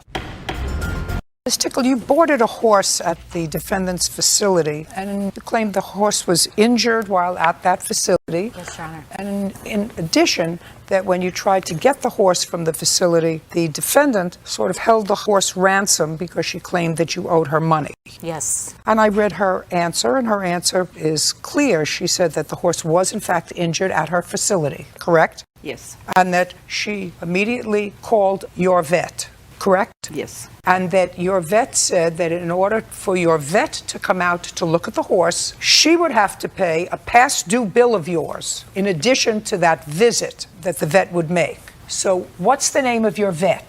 It's one of my vets. It's Dr. The vet that you called. Dr. Purdue, who's the person she indicated on the boarding agreement as her vet of record. Fine. On what date was the horse injured? September 7th. Okay. Now, on September 7th, did you owe Dr. Purdue money? That's very easy. I can make a call. Yes, Your Honor. How much money did you owe Dr. Purdue? $280. How long did you owe Dr. Purdue the $280? It was 6 months or so, 9 months. Why didn't you pay the doctor their bill? I had sold my house and had moved. Well, and okay. You didn't pay the bill. Okay, so Right. she's absolutely correct. Called the doctor. The doctor said she owes me money. I'm not coming out to see this horse unless you pay what she owes me plus the visit. Which was $900, not $250. Not $280. Not $280. It was $900. That's what they told me. And it was a year in arrears. Now, on September 7th, did Miss Tickle owe you any money for boarding the horse? Yes, she had not paid September's board, which was due on the 1st. Did she pay August's bill? She did, but I think it was late. But she paid August's bill, so by September 7th, she really wasn't that much delayed. Not too late, no. But she had disappeared and the horse was supposed to be picked up on September 1st and I hadn't heard from her and couldn't reach her. Just a second. When you say the horse was supposed to be picked up, what does that mean? She advised me sometime in July that the horse was going to be picked up on September 1st. But I never heard from her. She never showed up. Nothing happened. She never called, text, nothing, zero. I thought the horse had been abandoned. Okay. Now, on September 1st, had you made an arrangement, because I read your complaint, to transfer the horse to another facility that was closer? That's what you say. So be careful your answer. Right. The date, though, is incorrect. It was an oral statement that I don't care if it's oral or not. Did you tell her that you were going to be picking up the horse on September 1st because according to you, you were looking for another facility that was much closer to me? Because you told her But that. not on, I said I need to find the right facility. My horse has known allergies, which she gets hives, Your Honor, that are all over her body, and it's a health problem. The hives break open. She's not able to lay down. They get So why didn't you pay your vet? I paid my vet when I got the bill. There was you a problem didn't. with my getting mail to my new address. So when did you move? I moved in August, put everything in storage. In September, I moved. Well, to, this bill was due in December, Right, according this to you. was in So you would have December. gotten it January, February, March, April, May. You would have gotten the bill. Right, Your Honor. Okay. Usually, I was present when the vet would come out. This is the first time a vet has ever seen my horse. I've owned her 10 years without me being present. Ms. Tickle, let's go. How much did you pay the defendant when you went to pick up the horse? When I went to pick up the horse Yes, in September. When I actually picked her up in September. How much did you pay her? Well, let me go back. Okay. Ms. Joint, how much was her monthly boarding fee? $325. So she owed you that in September? She owed me that, yes. Okay. Now, do you know how the horse was injured? It had a large hole in its chest. I have no idea how the horse was injured. No one was there, no one saw it. It's impossible to know. Horses unfortunately injure themselves quite regularly in their paddocks and you don't know necessarily how they did it. I'd like to see what you wrote up about the horse's injury. What I wrote about Did you have a log, I assume, that you keep with regard to the horses that you board? I don't board horses regularly. This was a one-off situation. She was a companion horse for my horse because another horse went away, so they didn't like being alone. But it's not a regular thing. It's kind of like a roommate situation. Do you have a contract? Yes. I'd like to look at it. Okay. I met the defendant because she advertised a stall for rent, boarding stalls in Craigslist. How long did you keep your horse there? From January 13th, 2014 until So it was there for a very long time, and Yes. clearly you were satisfied. Yes. Otherwise, you would have moved it. Right. Everything was fine up until I got hurt. This is your contract.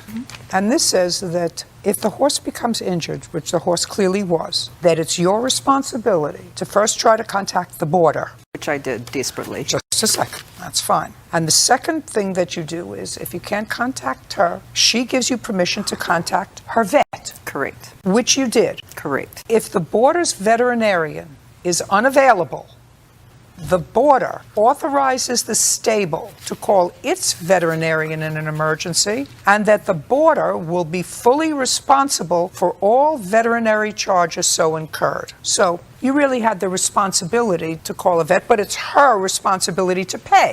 Right. Right? Absolutely.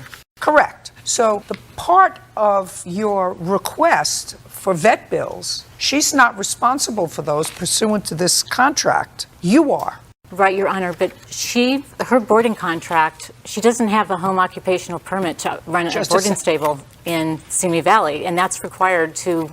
Hey, you kept the horse there for 9 months. Right. When did you have this epiphany that she wasn't allowed to do what she was doing? When did you have this epiphany? When you had a problem? What I'm telling you is you have a contract, and your contract says that you pay the vet bill.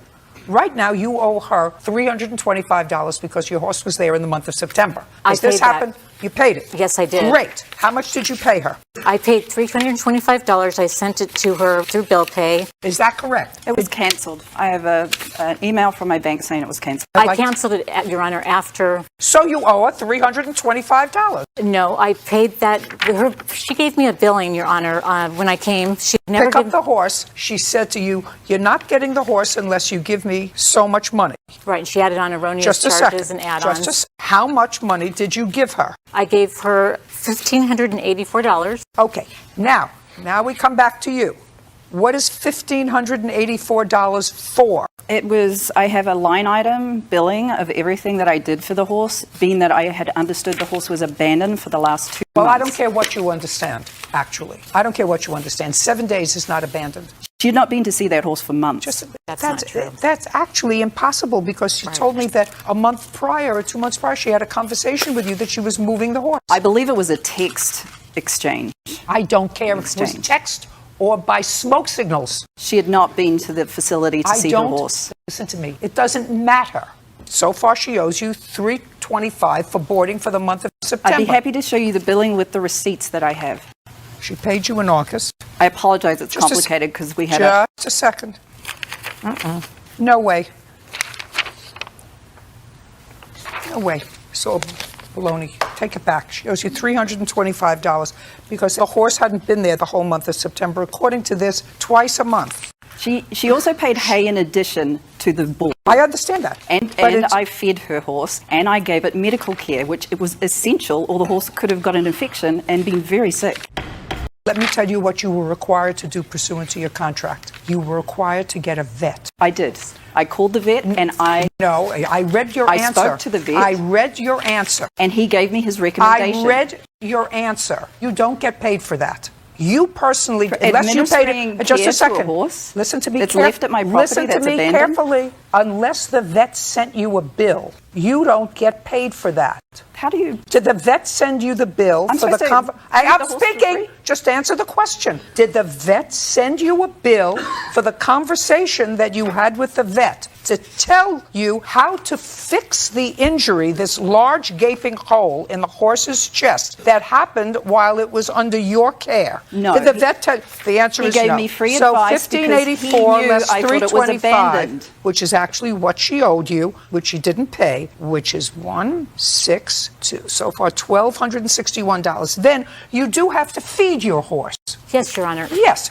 So how much does it cost for the horse's food for the 9 months that the horse was there? It was $100 a month average for 6 bales of hay. That's what my size horse consumes. Over the 9-month period, what did you pay? I paid for on food? average of $120 a month. Well, now it's from 100 to 120. Why don't we think again? How much did you pay for the horse's food for the 9 months that the horse was there? $120 a month was for the hay. Fine. Less 120. No, I paid that though. I paid that. She would give me, In she would September? tell me the amount. Just a second. In September? That's in her billing. Just a second. What That's billing? in her billing that she gave to me. Oh, I'm deducting certain figures. I'm deducting from what you gave her, $15.84. I'm deducting what you owe her, Right. $325 for the boarding for the month of September. Right. You owe her $120 for food. I'm deducting that from the money that you gave her. This is your lawsuit. $60, Your Honor, because it would have been half the month. So far, $1,141 is what you're entitled to back from what she gave you, because you're not getting paid for the vet, for you acting like a vet on a horse that was injured on your watch. Food and her monthly boarding for September. What else does she owe you? Grain, because I had to start feeding the horse because it was losing weight. It was in Grain. stress. Had you, just a second. In the 9 months that you had the horse there, other than September, did you ever feed the horse and bill her for grain? The answer is either yes. She brought the grain up until around July timeframe. June, July, I started feeding the horse because she was no longer bringing food for it. Just a second. I'm giving you hay. That's in your deal. And I gave you for the whole month, not just half of it. What I asked you was, had you ever previously billed her for grain? Before July, no, because she bought her Okay, own. $11.41. What else? The medical care. I flushed that wound 3 times a day. $11.41. That's what you're entitled to, not $4,803. $11.41. That takes off the food for the horse and the $325 that you owe her. Okay. It actually says in my contract that I'm entitled to bill for medical care I provide the horse if I have to. No. Now, it says that you are required to provide veterinary care. I gave the by horse a veterinary care under veterinary advice. Are you a licensed veterinary No, doctor? but my witness is a vet tech, and I went under her advice and the doctor's advice Good. on how You don't to get treat paid the for wound. that. $11.41. Judgment for the plaintiff. We're done. If it were her horse and the tables were turned, I would have called another vet and another vet and another vet. She didn't contact me for a week after the horse was injured. Until I had that horse, the gapping wound. I texted her, I called her, I emailed her. Sealed up and cleaned up. I went way above and beyond. I learned a lesson. I will never board at a private backyard facility. Take care of your animals and go visit them when you're supposed to. And certainly not through one I find on Craigslist. Mr. Case, the defendant is your former girlfriend, and you have one child together. That child is how old? 6, Your Honor. And it's a little boy, and you have primary physical custody of him. Yes, Your Honor. And you've had primary physical custody of him for several years. Yes, Your Honor. Okay. The defendant shares custody with you in the summertime. Is that my understanding? That just recently came back. Just recently. Yes. Now, the lawsuit is relatively simple. Each of you are accusing the other of initiating legal proceedings with regard to the other in family court, which cost you both a lot of money, and you want the other to compensate you for the legal fees that were incurred as a result of these frivolous court actions. So I'm going to ask you both one simple question first. Did either of you make application for counsel fees against the other when you were in family court? No, Your Honor. Was there a reason for that? The mediation did not work. What do you mean the mediation didn't work? We were required to go to mediation and talk with the parenting coordinator, and we were unable to be civil and work things out, so we went to a trial. Well, but when you go to a trial, then at the end of the trial, if you have a lawyer, then the lawyer says to the losing party after one case is dismissed and the second case is dismissed, I want counsel fees because this is a frivolous action. Did either of you make that application after the trials? I did not, because my lawyer advised me that they would not award it to me. And you? I never did. She did. She did file for $700. In Legal fees, yes. Was that denied? Yes. It was denied by the family court judge. Yes. Is that correct? That is not correct, Your Honor. Okay, let's see if he probably has something to demonstrate that your attorney did make Yeah. an application for legal fees. And I have, it's all right here, Your Honor. okay, let me take a look. This is the most recent order where everything was dismissed. Does that mention the legal fees?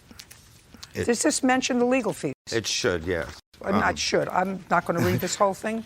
Well, Find it. denied motion. We're just talking about legal fees. I understand that her motions were denied. Show me in the order. That's all I want to see.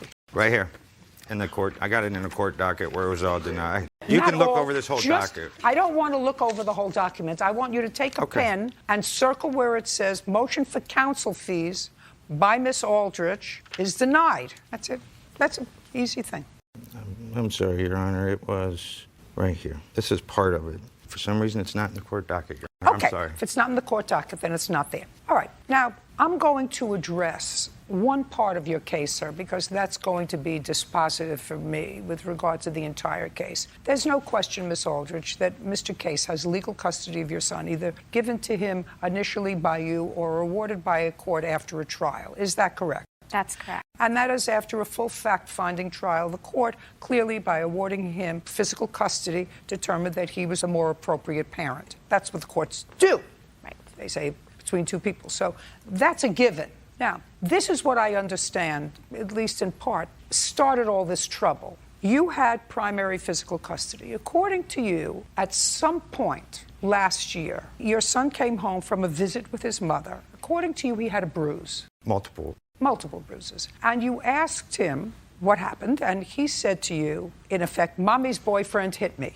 Actually, I picked him up from the No, visit. listen to me. Did I say anything that was untrue? I may have said it in different words, but is anything that I said inconsistent with your complaint? No, you're correct. Fine. I actually tell the story better than you do because I get to the point. So this is your story. Your son comes home, tells you that his mother's boyfriend hit him, which is why he has bruises. At some time subsequently, Miss Aldrich notified you that she was going on vacation for a week, wanted to take a son with her, and you also ascertained that the boyfriend was going on that vacation.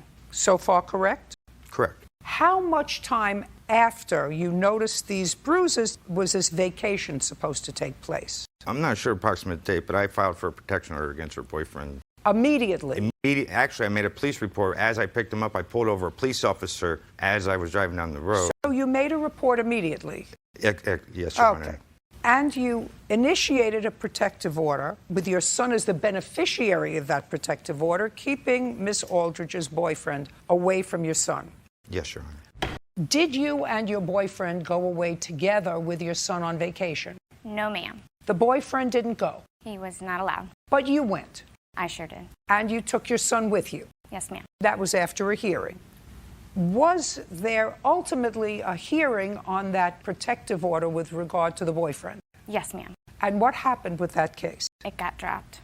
When you say it got dropped, or did it get dropped, or did it get dismissed? It got dismissed. Ralph didn't have any evidence. Well, that's your conclusion. Did you have a trial? I did not go. I was on vacation at the time. You mean to the hearing? Did the boyfriend go? Yes, ma'am. Stand up. Thank you. Last name, sir? Mr. Gould, or Gould. Mr. Gould, you went to the trial for the protective order. And was the protective order granted? No, the protection order was dropped. When you say dropped, it was withdrawn. Withdrawn. Okay, that's a different story. Do you understand, Miss Aldrich? That doesn't say didn't have any evidence. That means that Mr. Case had accomplished his mission, which was to prevent the boyfriend going on vacation with you and your son. So, mission accomplished. I don't have to proceed with this anymore. Now you can sit down. Thank you. I'd like to see the police report. Police report, divine motion, and incident report, emails, attorney fees. Stop and talking to yourself, please. Sorry. Only old Sorry, people Your talk Honor. to themselves. Okay, so let's get to first, Miss Aldrich, with regard to your counterclaim. Based upon this police report alone, it's dismissed. Your counterclaim for the plaintiff filing frivolous actions against you. I must assume that prior to this incident, which occurred on June 4th, 2016, that you had been enjoying visitation with your son on some weekends, correct? Correct. How long had you been enjoying visitation with your son? A month, 2 months, 3 months, 6 months, a year? Years. Years. And this was the first police report that was filed. Yes, magistrate. Okay. And the 4th was the actual date that Mr. Chase picked your son up from visitation at your house. The officer's narrative, and I'm not quoting him, I'm quoting what the officer said that your son said to him. Your son said to the officer that the boyfriend hit him, which resulted in the bruises on his legs, shins, and back. That's what the boy told the officer. The officer documented that with photographs because the officer said, I saw the bruises, I documented them with photographs. So the plaintiff had every reason to file for a protective order against Mr. Gould based on this. As a matter of fact, he could have been charged with neglect if he did not do so, knowing that Mr. Gould was again going to be alone in his company without his father present when you were on vacation. Now, you don't know, I don't know, certainly, and I'm not going to get that information here today as to whether or not the plaintiff coached your son to say that. However, based upon your statement to me that you have been having weekend visitation for years without incident, I have to assume that there wasn't an ongoing pattern of trying to disrupt your visitation with your son, but this was an incident that caused his custodial parent some alarm, coming back with bruises. Your excuse to the police officer who spoke to you was, we just took the training wheels off his bike and he fell. That was your reason. So he had every reason to do what he did. So your application for counsel fees is denied. You did what you were supposed to do. What counsel fees do you think you're entitled to? Just to all the emergency motions that were filed. Well, she filed an emergency motion as a result of you are trying to preclude her going on a long-standing vacation to allow her to take him. That's perfectly reasonable. And also for relocation and to file for the custody when there was no extreme change of circumstances. Well, listen, did you relocate? No, ma'am. Did you try to get an order of custody so that you could relocate? Not for relocation purposes. For the child sorry. What do you mean for the child? It was a relocation for the child, so she would be full custodial parent and not me. Oh, she filed for change in custody. Yeah, it just said relocation on the order. Listen, that happens, and that was just resolved, and it was resolved clearly in your favor. You retained primary custody, correct? Yes, Your Honor. Yes, Your Honor. So that there was some benefit for the defendant in bringing on an application, because instead of weekend visitation, she now gets partial summer visitation, right? But the defendant's visitation rights were expanded as a result of the last order in May. That's a yes or a no? Yes, Your Honor. Good. Your case is dismissed. We're done. Thank you. I only have one other thing to say to you. Your son is 6. You're going to be parents of him. He's going to be living with you probably for the next 12 years. I'm speaking.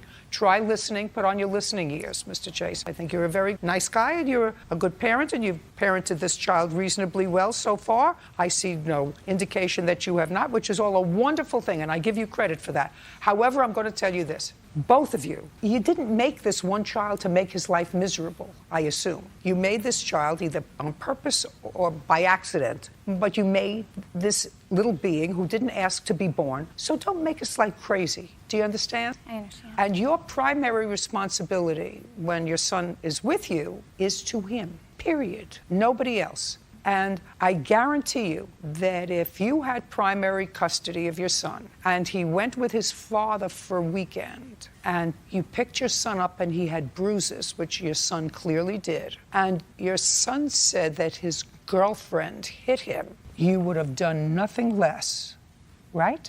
Correct. Good. We're done. Is there someone whose name is Dusty here?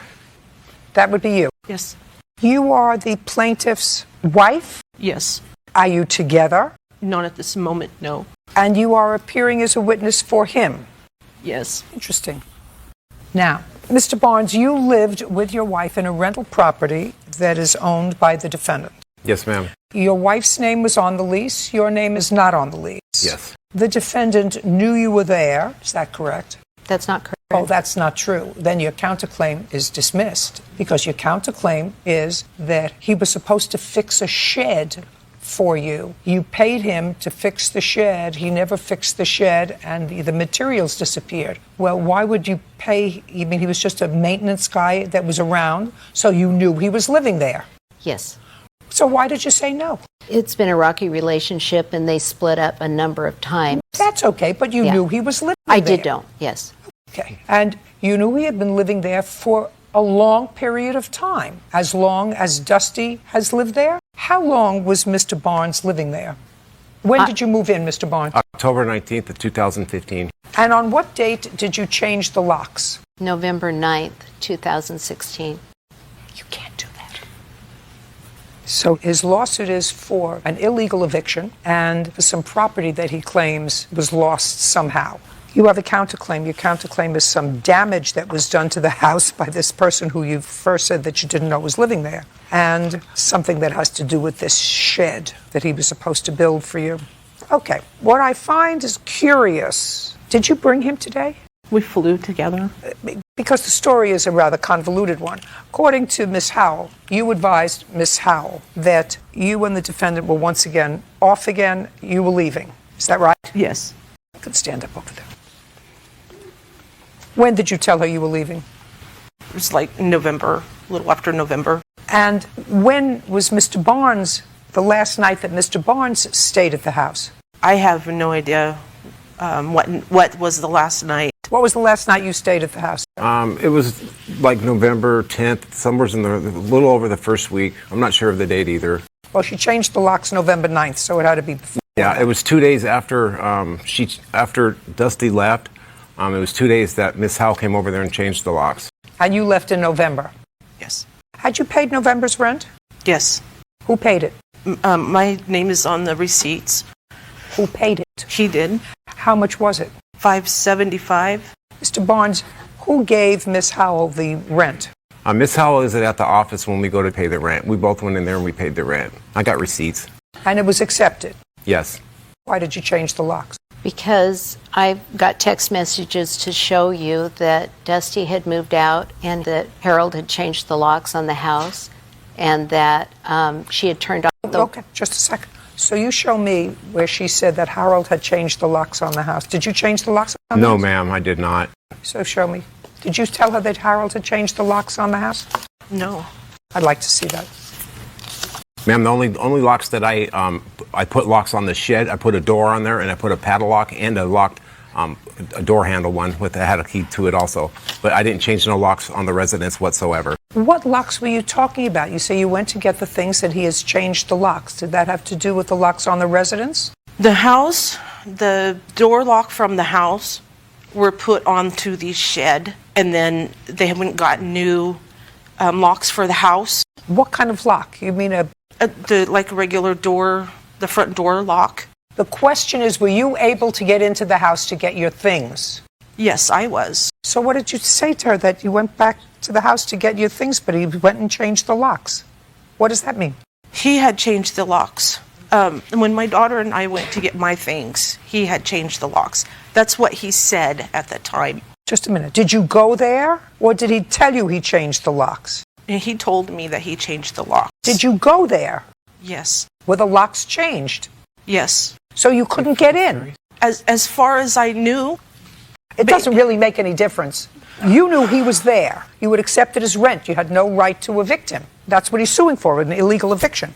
Okay. Well, you know that you have no right to. Is this your only rental property? No. Sure, you can tell me what happened. What happened, can I tell you? Okay, so I had given him an application. I thought March, I've got a note from her saying this is her fiance and he would like to be on the rental agreement. So I gave him an application and they never turned it back in. It doesn't matter. Okay, you so knew he was a tenant. You accepted his rent. Right. You So knew he was a tenant. You accepted his rent. You have to give him notice. She gave me 30 days notice that she was moving out. She did. Oh, just a second. Okay. On what date? November 4th. I've got a 30-day notice. From her? From her. Did you find out about him? Yes. What did you do to find out about him? I've got notice that he would move out on Monday of November. He gave me notice he was moving out as well. She had... Just a second. Show me where he said, I'm moving out. What? Ma'am, she had already moved the property, all my property, from the residence prior to me even saying nothing like that. Just a second. On what date did she remove your property from the residence? She removed the property on, well, you're saying it was on the 11th, 2 days prior to all that. When Dusty gave notice, that's the day I was still in the house, and I texted her and told her I wanted to be there and I wanted to keep paying the rent. I've been paying the rent also. Well, you had paid rent for November. Yes, and then she came 2 days later and changed the locks and removed all my property. Every stick of property in the house was gone. She gave it to one of her tenants. She took my couch, my love seat, and everything I owned and gave it to a tenant. No. Yes, you did. Yes, you did. I've got a picture here of Dusty moving her things out. Dusty could move. Listen to me. Dusty can move her things out. You have no right to move his things out. You have to go to housing court if you want to evict him, and evict him. He had been a tenant for over a year. You accepted rent for him from the month of November. In the month of November, you changed the locks and put his things. I don't know what you did with them, but you had no right to do that. I didn't touch his things. Dusty moved all of his things, all of his possessions. She took hers and put all of his in the shed, in the lock shed. So what you're saying is, listen, I don't know whether she knows what today is. Did you take all of his stuff and put all of his stuff in the shed? The things were removed from the house, his things, and put in the shed. By whom? By Peggy's husband and a maintenance man. Were you at home when that happened? I was there when all of this was happening. Okay.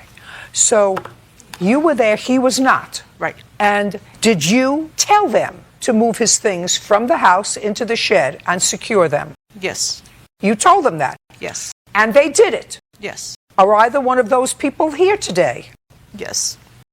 The gentleman. You moved his things? I helped. Just a second. You moved his things. Who do you work for? I was with my mom at the day, So this is helping your- them, just a helping sec- my mom. I'm her mom. Just a second. Who were you working for? Nobody. I'm not working for anybody. I was helping my mom move her things out and just helping them Who clean was up. with you?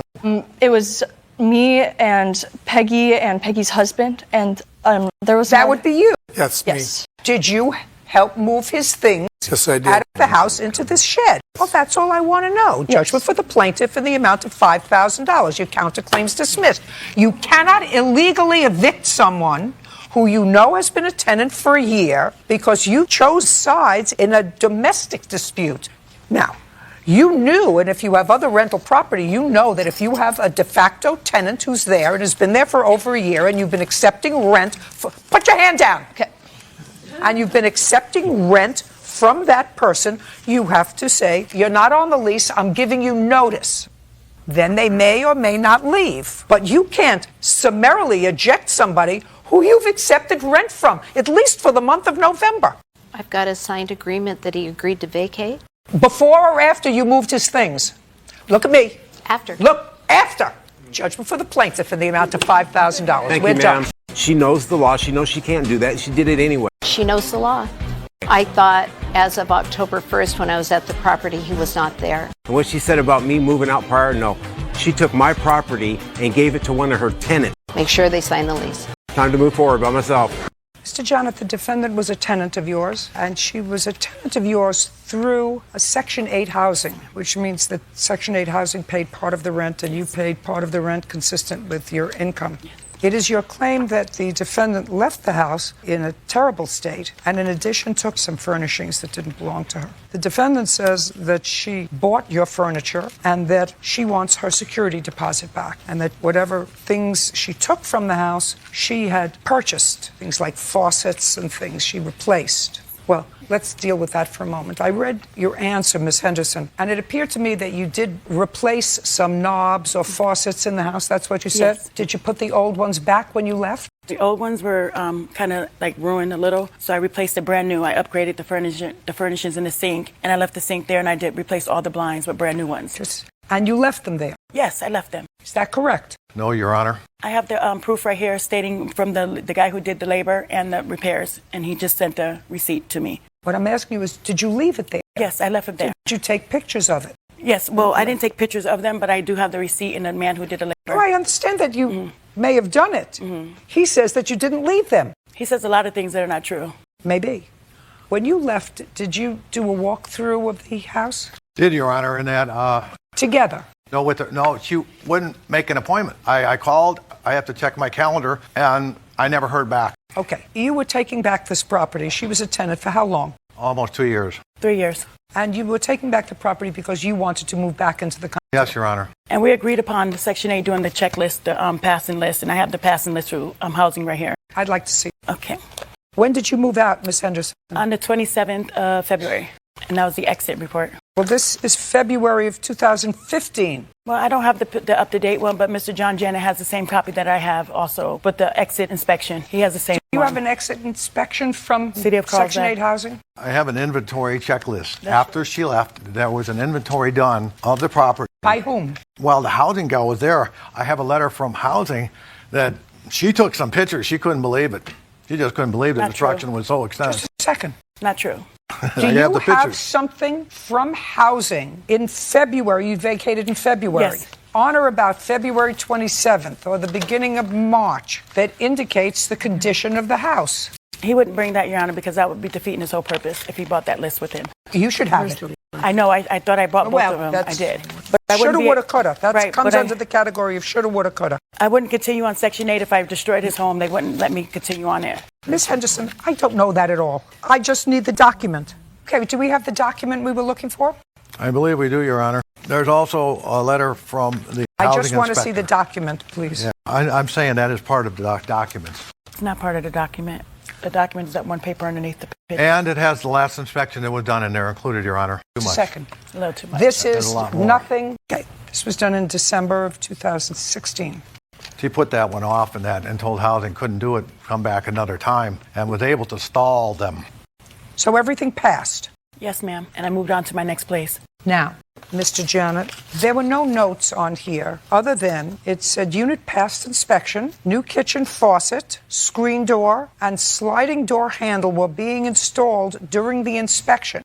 Well, if the screen door was installed, Your Honor, it's bent in half laying out on the deck. And the faucet that was installed is laying there, never mounted down. It's a $20 plastic faucet, and the one that was originally there disappeared. Well, this is from an independent person, the same person understand. who inspected But, the Your Honor- property, and it says the unit does not pass inspection. The smoke detector and carbon monoxide need to be in working condition. Okay, so they make notes if they see something Right. that isn't right. The exit inspection, everything passed, and there were no notes on here. Your Honor, a housing inspection does not include anything in regard to the furnishings, and they do not care if the carpeting is ripped up and holes pulled in it by an animal. They don't write that down, Your Honor. That's the problem. I would have known a long time ago what was happening. Maybe.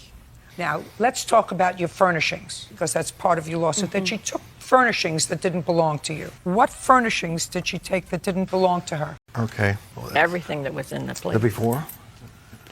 Bird? Sure. These are pictures of the furnished apartment that she moved into.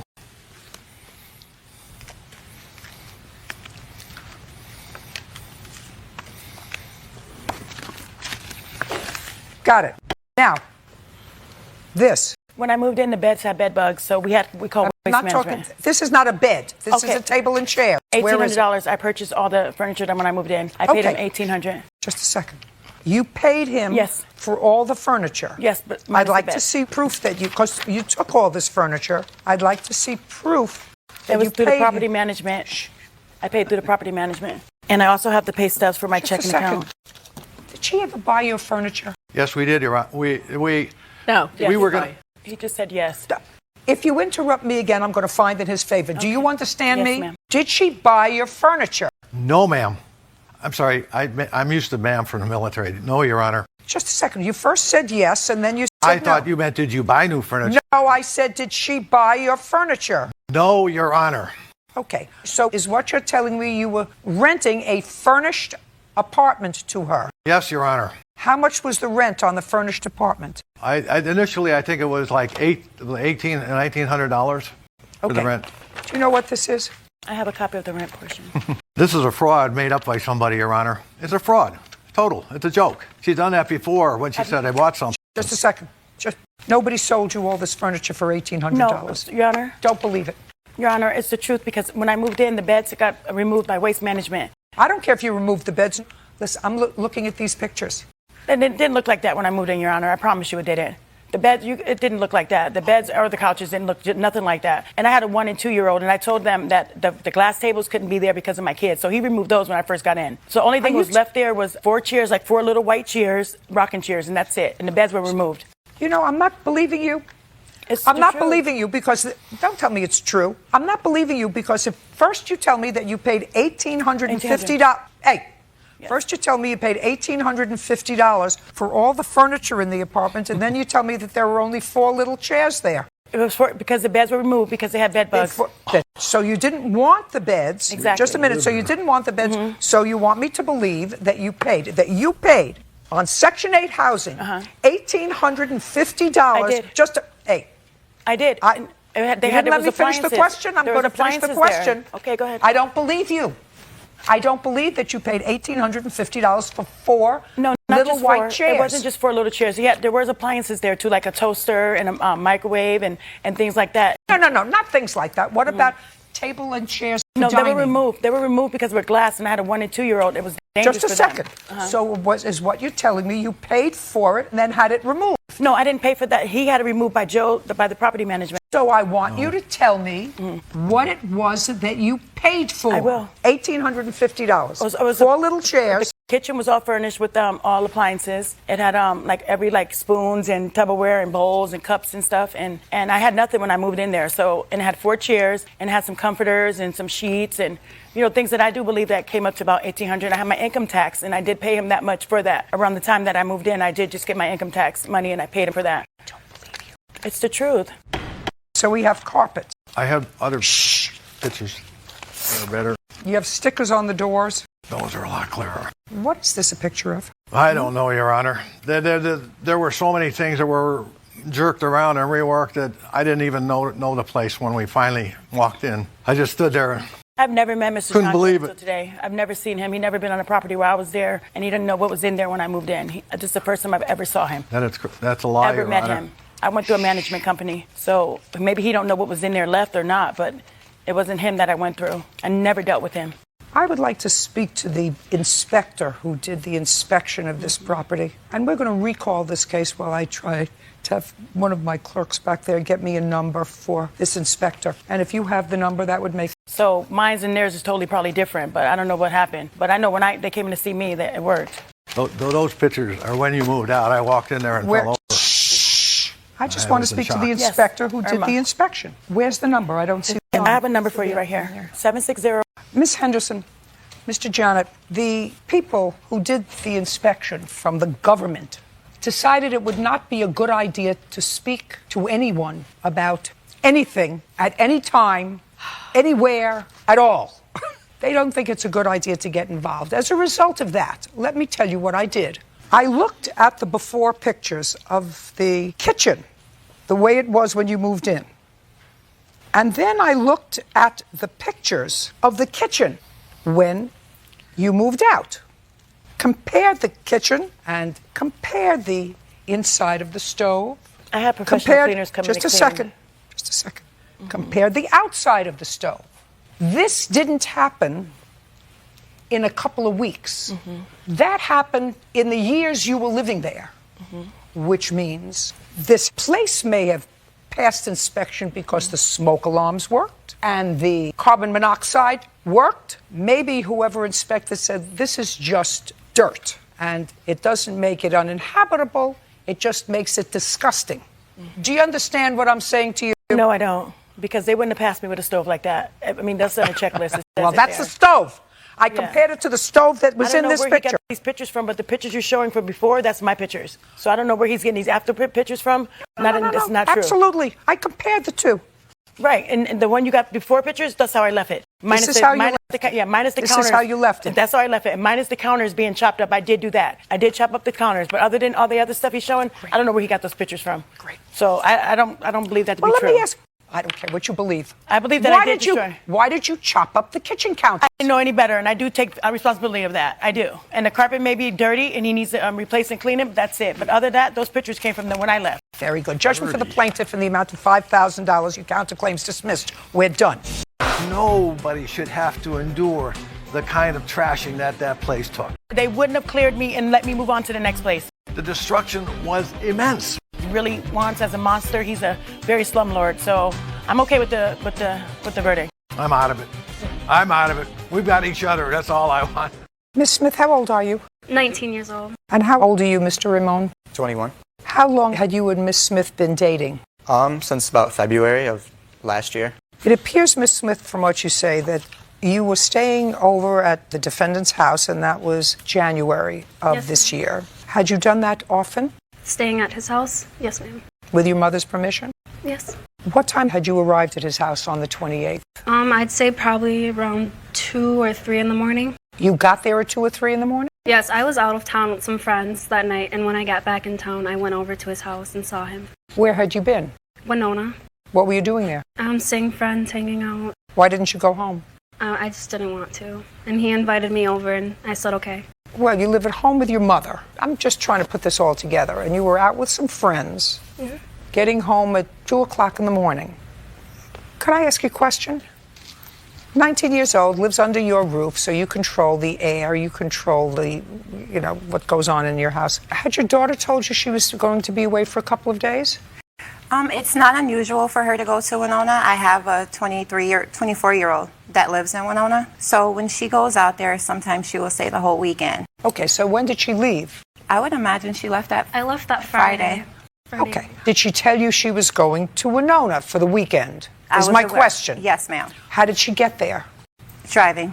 Whose car? Mine. So you loaned her your car to go there? Yes, ma'am. We're gonna figure it all out. Okay. So your daughter lied to you and told you she was going to Winona for the weekend. She went there for the evening, and then she went to her boyfriend's house at 2 o'clock in the morning on Saturday. Well, can I say something quick? No, I'm not talking to you. Just so that we get this clear. Because, I've had teenagers too. She didn't tell you she was going to Winona for the early evening, and then she was going to spend the rest of the weekend with Mr. Raynone. Absolutely not. Thank you. Now, so you got to Mr. Raynone's house at about 2 o'clock in the morning? Yes, ma'am. And then what happened? We started fighting What were you fighting about, Miss Smith? Well, he didn't really agree with me going to town anyway. Anytime I hang out with my friends, it's a problem. And so we were fighting. Well, but he had invited you over, or you would plan to go over, or you woke him up? No, he invited me over. He was awake the whole entire. So far, is that correct? Yep. Okay, and you started to argue because had you been drinking? No, I was driving. So that you were just arguing about hanging out with these people. Did you have a brother or a sister in Winona? A brother. So you were supposed to be staying with him? Well, I tried contacting him after I finished. You told your mother you were staying with him? Yes, ma'am. So that would be on the 27th of January, right? Yes. Did you see your brother at all on the 27th of January? No, No, so the answer is no. You didn't see him at all? No. So who were you seeing? I was with 4 of my friends. Where did you go? We went to another friend of mine. So I used to live there, and I moved from there to where I live now.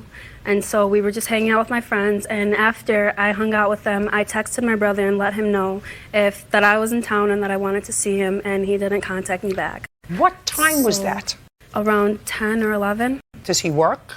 Yes. I mean, he's awake. I know him, and I called his phone, but he didn't answer. So he was awake?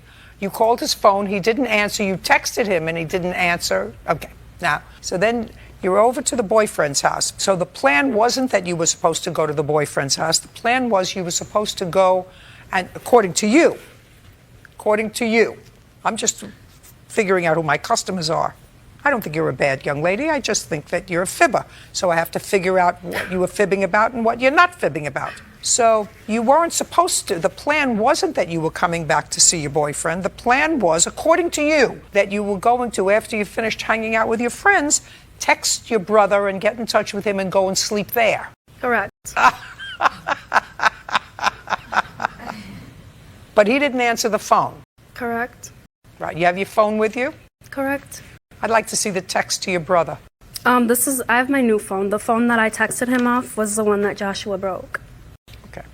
So then you get to Joshua's house, and you were a late guest, so you didn't get to contact him until after 10, 11 o'clock at night because you didn't know that you couldn't stay at your brother's house, according to you, which I don't believe, until 10 or 11 o'clock at night. And you go to his house, and you start to argue because he didn't like you hanging around in the college town. Okay, now what? He ended up falling asleep. I don't know what he was doing prior to me getting there. Okay, you don't know. So he ended up going to sleep. Yes, ma'am. And what did you do? I fell asleep on his floor that night, and we woke up and we continued. Okay. What time did you fall asleep? I wouldn't know. Maybe around 4 in the morning. 4. It was and what time did you wake up in the morning? Maybe 10 or 11. And? And then we continued to argue about whatever we were talking about the night before. And I wanted to leave, and I told him to take me home. And I didn't drive. Just a second. Why did you tell him to take you home? I didn't drive to his house. What? What? I did not drive to his house. How did you get to his house? He came and picked me up from my house. I got home from Winona. And you got home from Winona at what time? In the early morning. I really... Well, that's what we're here for. You got home from Winona at what time? Maybe 2 o'clock in the morning. And you put your mother's car in the driveway, in Yes, the ma'am. garage? Yes, ma'am. And called the defendant to come and get you. Well, we were already in contact about where I was and when I was coming home, so he knew that I was... Don't tell me what he knew. Okay. The plan then was he was going to... Did you go into your house? Yes, ma'am. Did you see your mother? No, ma'am. She was sleeping. So as far as your mother knows, you're going to be away for the weekend at your brother's house in Winona. She gets up in the morning and she finds your car, the car that she had loaned to you the night before, but she finds no you. Mm-hmm. Did you leave her a note? No. But my friend Maria was staying at my house with me. And so I just dropped her off and then I kept going. Oh, it gets more complicated. So you had a friend with you that you left to deliver the message to your mother that you were going to your boyfriend's house. Well, she was currently living with me as a roommate. I don't care. You don't leave your mother a note. No. Call the boyfriend. Boyfriend came to see you. Why didn't you just drive to his house? Because I'm not supposed to be in contact with him. My mom does not like us. Just a second. Is there any reason for that? No, ma'am. My mother just doesn't like me communicating with Josh. And so there must be a reason. She must not like him for a reason. Yes. What's the reason? Just prior relationship problems that we've had, issues that we've had in our relationship. Well, what were you going to tell your mother when you came home? I'm not sure. Now, you're up at 11 o'clock in the morning and you're at Josh's house. You continued to fight. You told him to take you home and he wouldn't let you leave the house. Correct. He blocked the door. Correct. But you finally got out of the house. Yes. And tell me about what happened when you finally got out of the house. He took my shoes from me, one of my boots. And He so took one boot? Yes, I got out of the apartment building and we keep our shoes in the hallway. And so I started to put my shoes on and he's like, no, you're not going anywhere. And I had one shoe on and he took the other one from me. And so I'm like, okay, fine, you can have them both. I'm just going to walk home then if you're not going to drive me.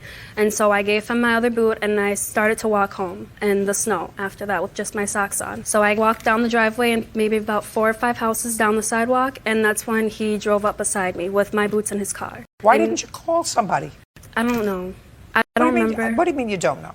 You're 19 years old. You have your phone with you. Mm-hmm. You pick up the phone and you call your mother and you say, please come and get me. Or you call a cab or you call an Uber or you go to a neighbor and say, I need to get home or something. Correct. I just wanted to get out of there at that point. Okay. So now you got out and he comes up in his car and... And he tells me, I'm really sorry about everything that I did. And I said, just please get in the car, put your shoes on, I'll take you home. I got in the car, I put my shoes on, and instead of driving me home like he said he was going to do, he turned the car around and started taking me back to his apartment building. And we got into about the driveway of his apartment building, and I proceeded to jump out of the car to get away from him. And I started walking back home down the sidewalk as I was doing. And now you have your boots on? Yes, I had my boots on at this time. So you start to walk home and? And I realized that I didn't have my phone on me because I wanted to call my mom for a ride. And so I walked back to his apartment building and he left his car door unlocked. And so I was looking in the car for my phone under the passenger seat and I didn't see it. And so at that time, Josh came out of his apartment building and started yelling at me and telling me, get out of my car, what are you doing? Your phone's not in there, and, being belligerent. And I let him know I'm not trying to have any problems. I just want to get my phone and get out of here and go home. I just, I don't want to be here. And he didn't come out of the front door of the apartment building. He came from around the back. And so I chased him and he had my phone in his hand. And? And it was broken. And I have pictures of it if you'd like to. Okay. Listen to me really carefully. Yes, ma'am. Because I have much more important things to do, I hope, today. Where did she leave her phone? In the driveway when she had hopped out of the vehicle. And you picked it up? No, I did not have it in my hand at all. So you left it in the driveway. When she had jumped out of the vehicle, that's when it had came out with her, and I know nothing further than that. I went inside to go in to look for my phone. Not a chance. Not a chance. Did you, after you went and darted off after your girlfriend, after you let her come to your house at 2 o'clock in the morning, after you fought with her over the fact that she was hanging out with friends that you didn't like, all of which I believe, by the way, there is no way that you left the phone in the driveway and went inside to the house. Is that what you want me to believe? I didn't know that she even lost it.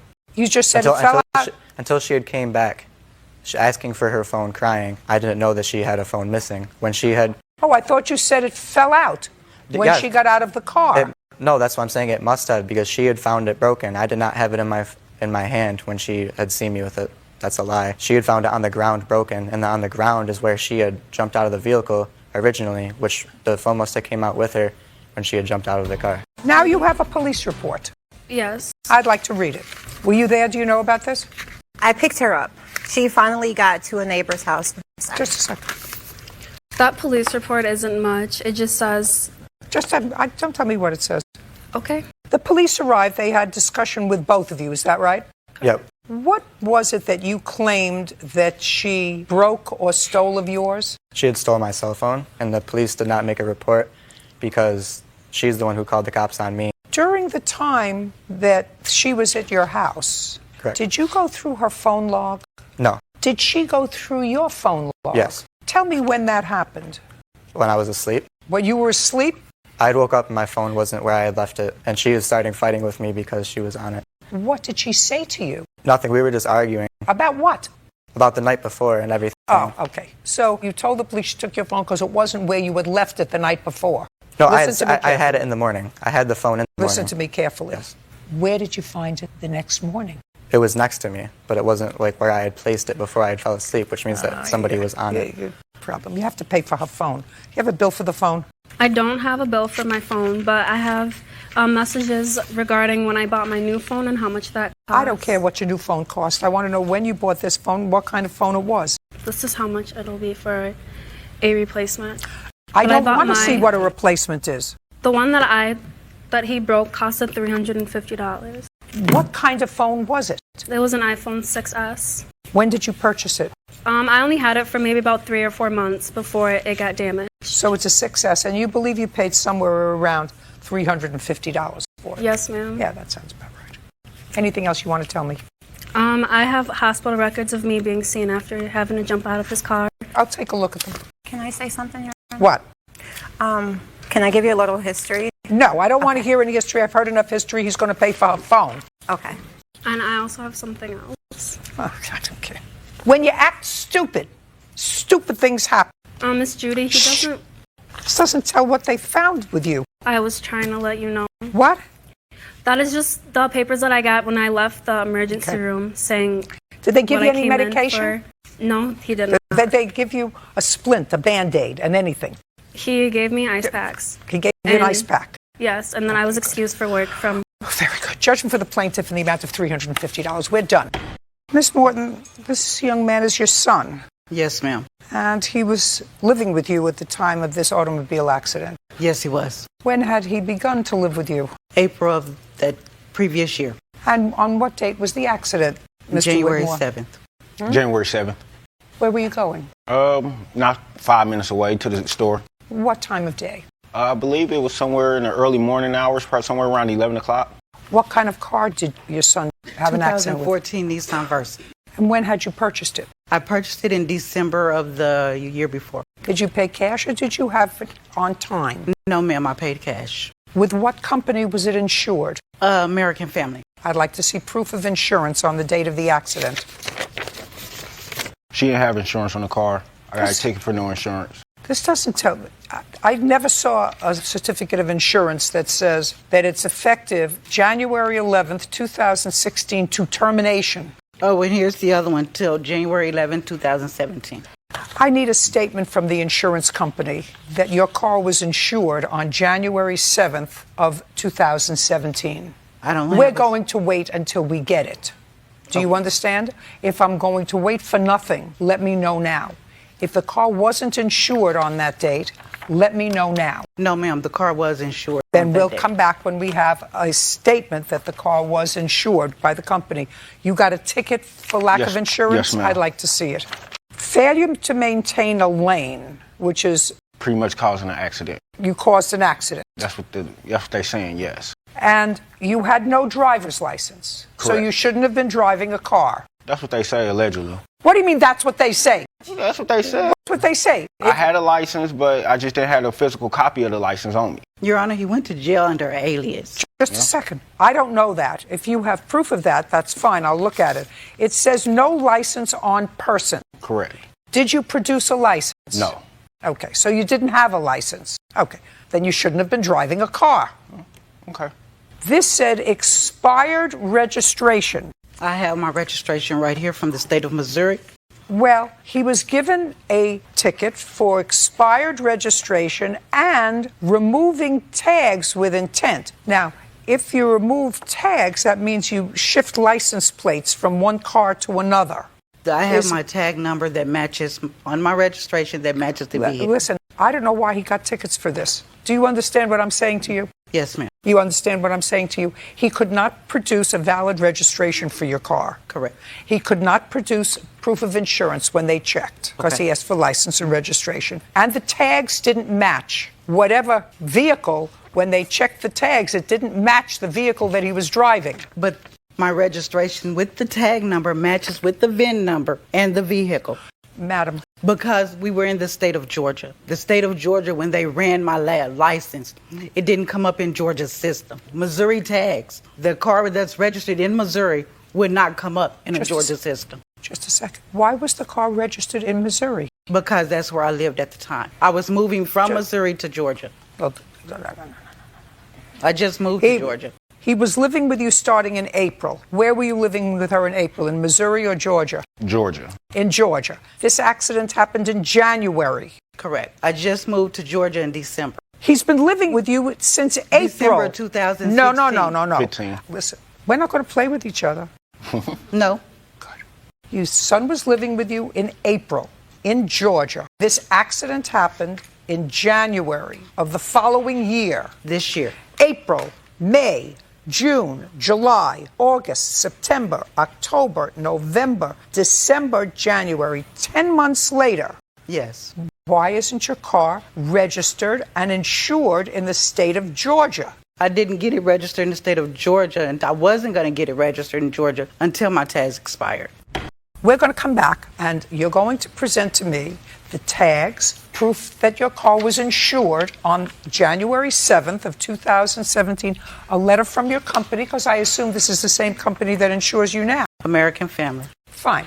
All we need is a statement from them that this car, which was a 2014 Nissan, was insured by them. Because if he was in a collision and it was insured by them, you have a 2014 car, then you had insurance. Correct. Right? Yeah, I do.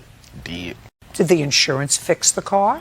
He was not on my insurance, no, ma'am. He was an uninsured driver. I didn't put him on my insurance because I had no intentions of him driving my car. We're going to be back. Go get me what I asked you for. So, Ms. Morton, I'm advised by my clerk that you, in fact, did not have insurance at the time of this accident on the 7th of January of 2017. Is that correct? That is correct, ma'am. I was just informed that the policy... Ms. Morton, I don't believe you. I knew you didn't have insurance. I'm like Karnak.